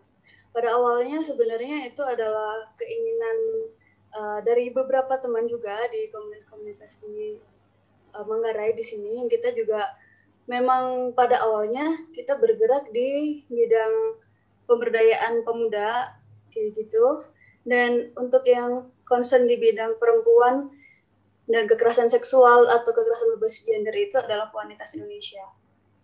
Dan ketika ada Help Nona mengadakan ini, ya kita pengennya itu bisa belajar lebih banyak dan ketemu dengan banyak-banyak orang yang sama-sama concern di bidang ini, yang kemudian bisa saling menyemangati, bisa saling berjejaring, bisa saling kolaborasi seperti yang sudah kita lakukan di proyek sosial kelas dukungan virtual ini.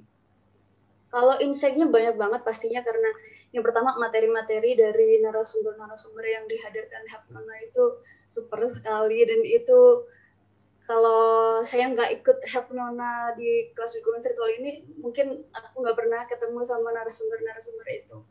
Materinya itu sangat-sangat beragam, dan itu tuh yang benar-benar relate dengan keadaan kita hari ini. Dimana kalau di Manggarai sendiri, di NTT itu memang kita tuh akses informasi untuk pembelajaran dan materi terkait kekerasan berbasis gender itu masih yang minim sekali. Belum lagi permasalahan sinyal di sini yang kurang bersahabat, kadang juga lancar, kadang juga masih yang tersendat-sendat. Dan dari bantuan Help Nona kita dapat materi yang cukup banyak, dan itu tuh bisa membantu banget ketika kita pengen terjun ke masyarakat, kita terjun ke desa-desa yang cukup pedalaman, ya, untuk menceritakan atau memberikan informasi baru bagi mereka-mereka yang belum terpapar tentang isu-isu perempuan, isu-isu gender seperti ini sih. Begitu Kak Nike. Baik, Kak Mersinta, terima kasih untuk penjelasannya. Memang kita harapannya semoga setelah dari kegiatan ini bisa jadi bekal juga ya untuk Kak Mersinta, dan mungkin juga bisa transfer ilmu juga kepada teman-teman di Manggarai juga, dan mungkin teman-teman di komunitas Puanitas Indonesia. Terima kasih Kak Mersinta ya udah mau sharing kesan-pesannya. Semoga nanti kita bisa ada kolaborasi-kolaborasi lainnya. Thank you, Kak. Ya, terima kasih. Selamat malam. Malam. Iya, teman-teman, setelah kita sudah ada tadi kesan-pesan dari salah satu perwakilan kelas dukungan virtual, Kak Mersinta yang juga sangat inspiring banget karena dia juga punya komunitas sendiri, dan Kak Mersinta adalah salah satu perwakilan juga dari teman-teman di Nusa Tenggara Timur. Sekarang kita akan menginformasikan nih 3 peserta terbaik dari kelas dukungan virtual yang akan mendapat dana apresiasi dari PF Muda Pertamina Foundation.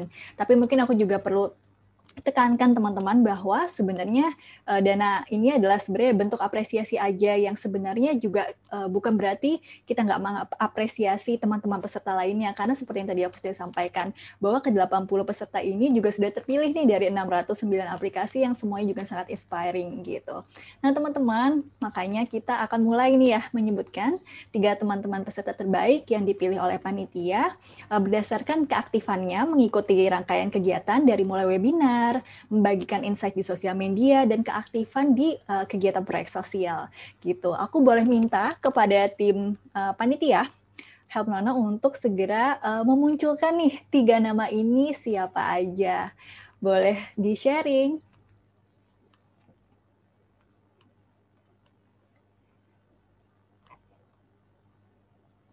Iya, aku ucapkan selamat, dan tim Help Nona ucapkan selamat buat Kak Dian Aditya, Kak Frederika Ranitya, dan Kak Putu Rarasati yang menjadi peserta terbaik dari kelas dukungan virtual.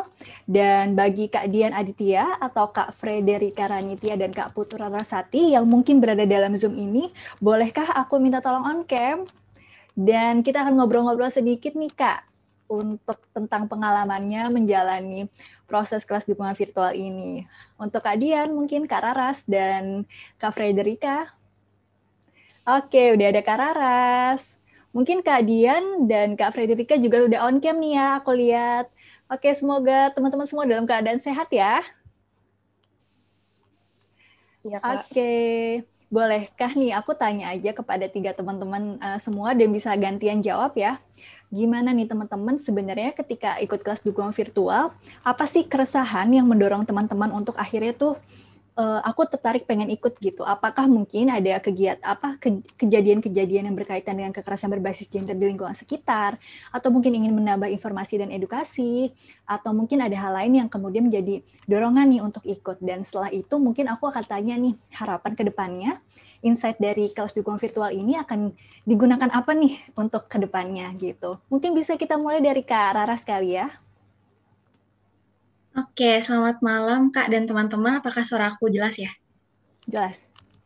Oke, sebelumnya terima kasih banyak atas penghargaannya karena sebenarnya nggak nyangka karena kirain pesan-pesan aja gitu malam ini. Kalau aku sendiri sih Kak, sebenarnya awalnya join kegiatan kelas dukungan virtual, keresahan awalnya itu memang aku punya keluarga gitu ya, keluarga jauh yang dia juga salah satu korban kekerasan berbasis gender, tapi memang di lingkungan keluarga aku tuh masih kurang pengetahuan tentang isu ini. Kemudian aku lihat ada salah satu teman di kuliahku yang dia itu ngepost kegiatannya Help Nona gitu, dan kebetulan dia juga salah satu penggiat isu kekerasan berbasis gender dan salah satu anggota juga namanya Kahana Berliani. Jadi dari Kahana itu aku tahu informasi Help Nona dan akhirnya tertarik gitu untuk melibatkan diri aku di kegiatan ini gitu, dan aku senang banget sih bisa jadi bagian dari orang-orang hebat yang ada di sini gitu ya, karena aku nggak cuma belajar dari narasumber tapi juga dari teman-teman relawan yang nggak pelit ilmu gitu Kak, untuk mau sharing ilmu dan pengalamannya terutama terkait isu kekerasan berbasis gender. Jadi aku sih ngerasanya program ini sangat mendukung aku ya yang masih pemula dan masih minim banget di isu ini untuk akhirnya meningkatkan kemampuan aku untuk bisa jadi sumber dukungan bagi teman-teman yang lain dan yang terdekatnya bagi lingkungan keluarga aku sendiri gitu. Jadi harapannya sih semoga ilmu yang kita dapat di sini, yang aku dapat, yang teman-teman dapat, itu nggak berhenti di kita, tapi juga bisa kita sebarluaskan supaya lebih banyak lagi yang merasakan manfaatnya. Itu mungkin dari aku, Kak. Oke, terima kasih Kak Raras. Mungkin sekarang Kak Frederica nih bisa berbagi juga insight dengan pertanyaan yang serupa juga sih ditujukan kepada Kak Raras tadi. Oke, terima kasih Kak Nike atas kesempatannya. Jujur, aku juga kaget sih sama kayak Kak Raras gitu ya. Tiba-tiba kayak aku kiranya bakal ngomongin kesan-pesan. Jujur sebelum dari ikut Help Nona gitu ya, aku belum pernah terlibat dengan komunitas ataupun menyuarakan secara aktif sih apa yang aku, pendapat aku tentang isu kesetaraan gender dan kekerasan seksual ini gitu. Namun berawal dari pengalaman pribadi dan orang-orang di sekitar aku gitu ya, aku merasa kayak ini isunya penting nih gitu, dan aku masih merasa banyak orang yang masih belum aware dengan pentingnya isu ini.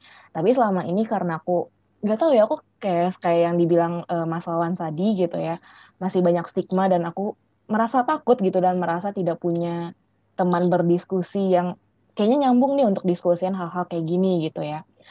Dan waktu itu aku ngeliat story Instagramnya kakak tingkat aku di kampus dan ngerasa oke, kayaknya ini menarik gitu ya, udah aku coba aja. Dan akhirnya gitu aku membuktikan sih apa yang udah dibahas juga sama panelis-panelis sebelumnya, kalau kita itu nggak sendiri gitu. Selama ini aku ngerasa aku sendiri dan kemungkinan suara aku nggak bakal didengerin gitu.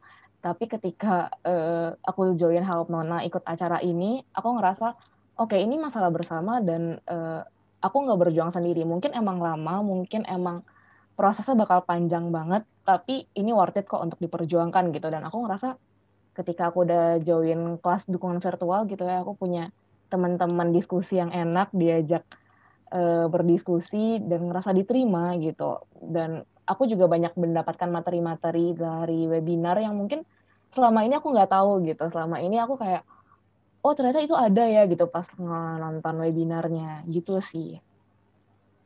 Oke, terima kasih Kak Frederica. Dan terakhir nih Kak Dian, gimana? Apa yang awalnya mendorong Kak Dian nih untuk concern sama isu kekerasan berbasis gender, kemudian mendorong untuk ikut kegiatan ini, dan harapannya ke depan apa nih next step yang mungkin ada rencana yang Kak Dian lakukan dalam konteks kegiatan ini?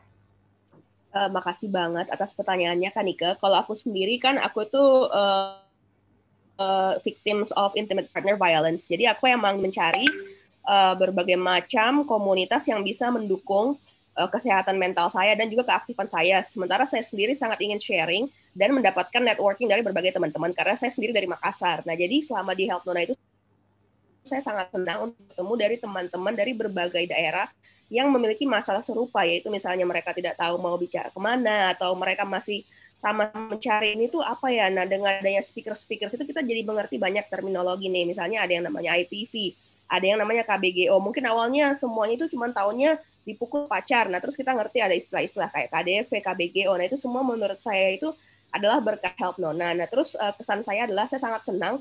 Saya sendiri juga nggak nyangka bakal jadi peserta terbaik. Saya kira cuma bakal diminta pendapat aja. Nah, menurut saya, walaupun kita semua di sini terpilih, sebenarnya semuanya itu terbaik karena kita ngerjain proyek sosial itu nggak sendiri, dan kita juga dibantu sama panitia-panitia yang buddies kita yang udah membimbing. Dan menurut saya itu pembelajarannya penting karena di sini Help Nona itu bisa membantu orang-orang mengubah trauma menjadi sesuatu yang produktif gitu, misalnya dengan proyek sosial kita. Dan di sini itu kita bisa inspire orang lain untuk bisa keluar dari situasi mereka. Nah, dengan adanya pelatihan-pelatihan ini dan banyaknya proyek sosial, ada yang bikin video, ada yang bikin riset. Nah, di sini kita bisa belajar bersama-sama bahwa sebenarnya ada banyak cara untuk mengentaskan IPV. Nah, di sini kita mengerti bahwa kita itu bukan victims, kita adalah penyintas, dan kita itu punya satu sama lain. Jadi harapan saya untuk kedepannya, Help Nona itu bisa tetap menjadi komunitas yang saling menguatkan, saling memberikan inspirasi, dan tentunya sumber-sumber supaya kita tuh sadar kalau di Indonesia tuh emang masalahnya ini kompleks, dan peserta kita kan macam-macam, ada yang dari Jakarta, Nusa Tenggara, Makassar, dan ini menurut saya berguna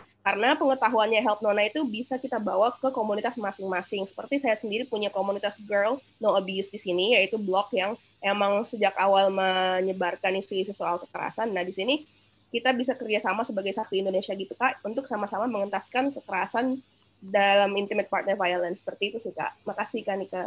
Sama-sama. Wah, sebenarnya penjelasan dari Dian tuh hampir juga bisa meresume nih ya diskusi kita kali ini, bahwa nomor satu adalah walaupun memang ada 3 perwakilan peserta terbaik, sebenarnya ke 80 peserta ini juga adalah yang terpilih gitu dari 609. Jadi kalian juga sebenarnya udah yang terbaik dari yang terbaik seperti itu. Jadi apresiasi, salut dari tim Help Nona untuk ke 80 peserta kelas dukungan virtual, karena kita tahu perjuangannya juga untuk mengikuti webinar, insight, berdiskusi dengan peserta lainnya, melakukan proyek sosial, itu pun juga sudah sangat luar biasa. Kami salut dan kami apresiasi dan kami hormati sekali untuk seluruh peserta kelas dukungan virtual. Terima kasih Kak Dian, Kak Putu Raras, dan Kak Frederica untuk kesediaannya berdiskusi. Nah, sekarang adalah next step ya. Kita mau diskusi tentang kelompok terbaik. Jadi mungkin dari tim Help Nona ya, bisa segera screen share untuk kelompok terbaik. Itu siapa sih?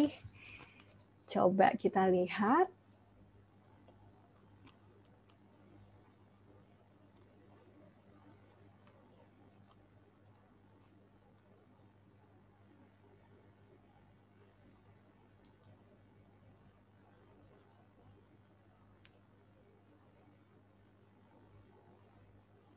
Mungkin sambil menunggu juga ya untuk kelompok terbaik yang akan terpilih itu siapa, aku akan cerita sedikit juga bahwa ke-80 peserta ini dibagi menjadi 8 kelompok nih teman-teman, dan kemudian teman-teman ini melakukan aksi-aksi sosial yang benar-benar ternyata menarik.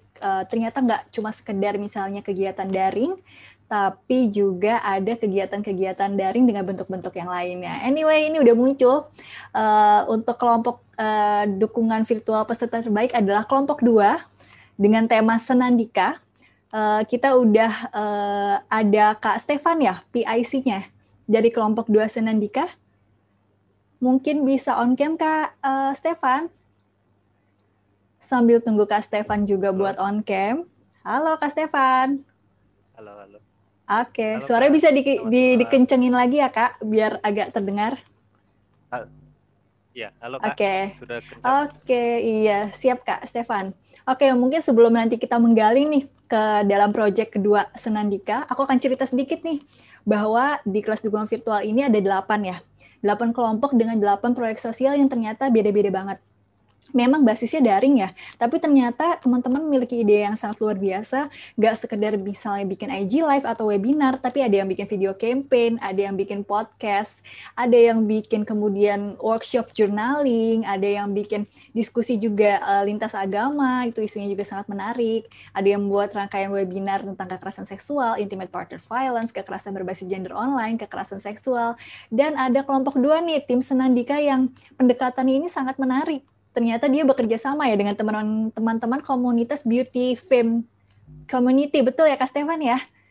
Untuk membuat betul proyek. sekali. Boleh nggak diceritain Kak Stefan? Maksudnya idenya tuh awalnya gimana, terus akhirnya gimana bisa dieksekusi nih sama teman-teman beauty fame community? Bisa diceritain nggak Senandika juga itu apa sih? Mungkin di teman-teman sekarang nggak semuanya tahu ya Senandika itu apa. Silahkan. Terima kasih ya Kak. Saya pengen mengucapkan terima kasih banyak ke tim Sapnona dan juga Pertamina Muda Foundation. Dan saya ucapkan tabikun, yaitu salam dari Lampung ya Kak. Kalau mau balas jawabannya ya pun. Ya, saya ulangi lagi ya Kak. Tabikun. Ya, oke. Nah, proyek kami yaitu Senandika. Kenapa? Alasan pertama kenapa kami menggunakan ataupun berkolaborasi dengan komunitas beauty fame, karena pada dasarnya kami melihat bahwasannya wanita itu sangat dekat dengan dunia make up dan juga istilahnya perempuan ataupun wanita yang mengalami korban KBGO, kekerasan berbasis gender, itu mampu menipu orang lain bahwa mereka bukan sebagai korban. Intinya dengan make up itu, jadi korban KBGO, terutama wanita, bisa menutupi perasaan luka batinnya, maupun luka pada psikisnya ataupun luka yang ada di dalam tubuhnya itu sendiri. Jadi itu alasan mendasar. Terus yang kedua, kami ingin melihat sudut pandang orang lain, terutama pada komunitas beauty influencer seperti beauty fame, yang mungkin pada pandangan orang, mungkin orang-orang melihat bahwasannya orang-orang yang bergerak dalam bidang tersebut hanya pandai dalam bidang make up dan mereka belum punya isu-isu sosial. Ternyata ketika kita ajak kerjasama, dari pihak mereka pun cukup banyak peminatnya. Terus selanjutnya yang ketiga, kenapa namanya Senandika? Kita kalau menurut KBBI, Senandika itu suara hati ya Kak. Jadi setiap korban ataupun yang mengalami KBGO itu yang ingin didengarkan adalah suara hatinya, bukan apa yang dikatakan oleh orang lain. Jadi kita ingin melihat bagaimana orang bisa menyentuh ataupun melatih rasa dan feeling mereka terhadap orang-orang sekitarnya yang mengalami kekerasan berbasis gender ini. Jadi Senandika ini, proyeknya ini, yaitu berisi tentang video-video yang dibuat berdasarkan kisah-kisah ataupun cerita-cerita yang sangat dekat, erat terhadap kekerasan berbasis gender itu sendiri. Dan bukan dari ide kami juga, tetapi juga dari beauty fame itu mereka memberikan ide-ide juga untuk untuk pembuatan video ataupun detail-detailnya. Jadi kami sangat berterima kasih juga ke beauty fame community untuk bekerja samanya. Gitu Pak. Baik, terima kasih Kak Stefan. Jadi teman-teman mungkin banyak teman-teman di sini juga ya yang belum mengetahui sebenarnya Senandika itu apa. Jadi Senandika itu sebenarnya adalah kerjasama antara kelompok 2. Jadi kelompok kelas dukungan virtual kan ada kelompok 1 sampai kelompok 8. Nah kelompok 2 ini memilih untuk bekerja sama dengan sebuah komunitas beauty fame community yang mungkin fokusnya pada teman-teman yang make up enthusiast gitu. Untuk kerjasama mereka itu membangun sebuah kayak video-video singkat, ada 6 episode gitu, tentang proses perjalanan teman-teman yang mungkin berada dalam relasi yang nggak sehat gitu, dan kemudian perlahan-lahan mereka itu akhirnya bangkit dengan sistem dukungan dari orang-orang di sekitarnya. Tapi mereka mengekspresikan itu dalam video itu lewat make-up mereka gitu. Jadi mungkin tadi Kak Stefan sempat cerita bagaimana memang dalam kampanye itu diawali memang awalnya bentuk-bentuk luka itu sempat ditutupi oleh makeup, lama-lama kemudian dimunculkan luka-lukanya, dan akhirnya kemudian perlahan-lahan mereka berproses pulih dari proses episode 1 sampai episode 6. Untuk teman-teman yang penasaran untuk lengkapnya Senandika seperti apa, nanti juga akan di-up di Instagramnya atau di sosial medianya Hapnona, seperti itu.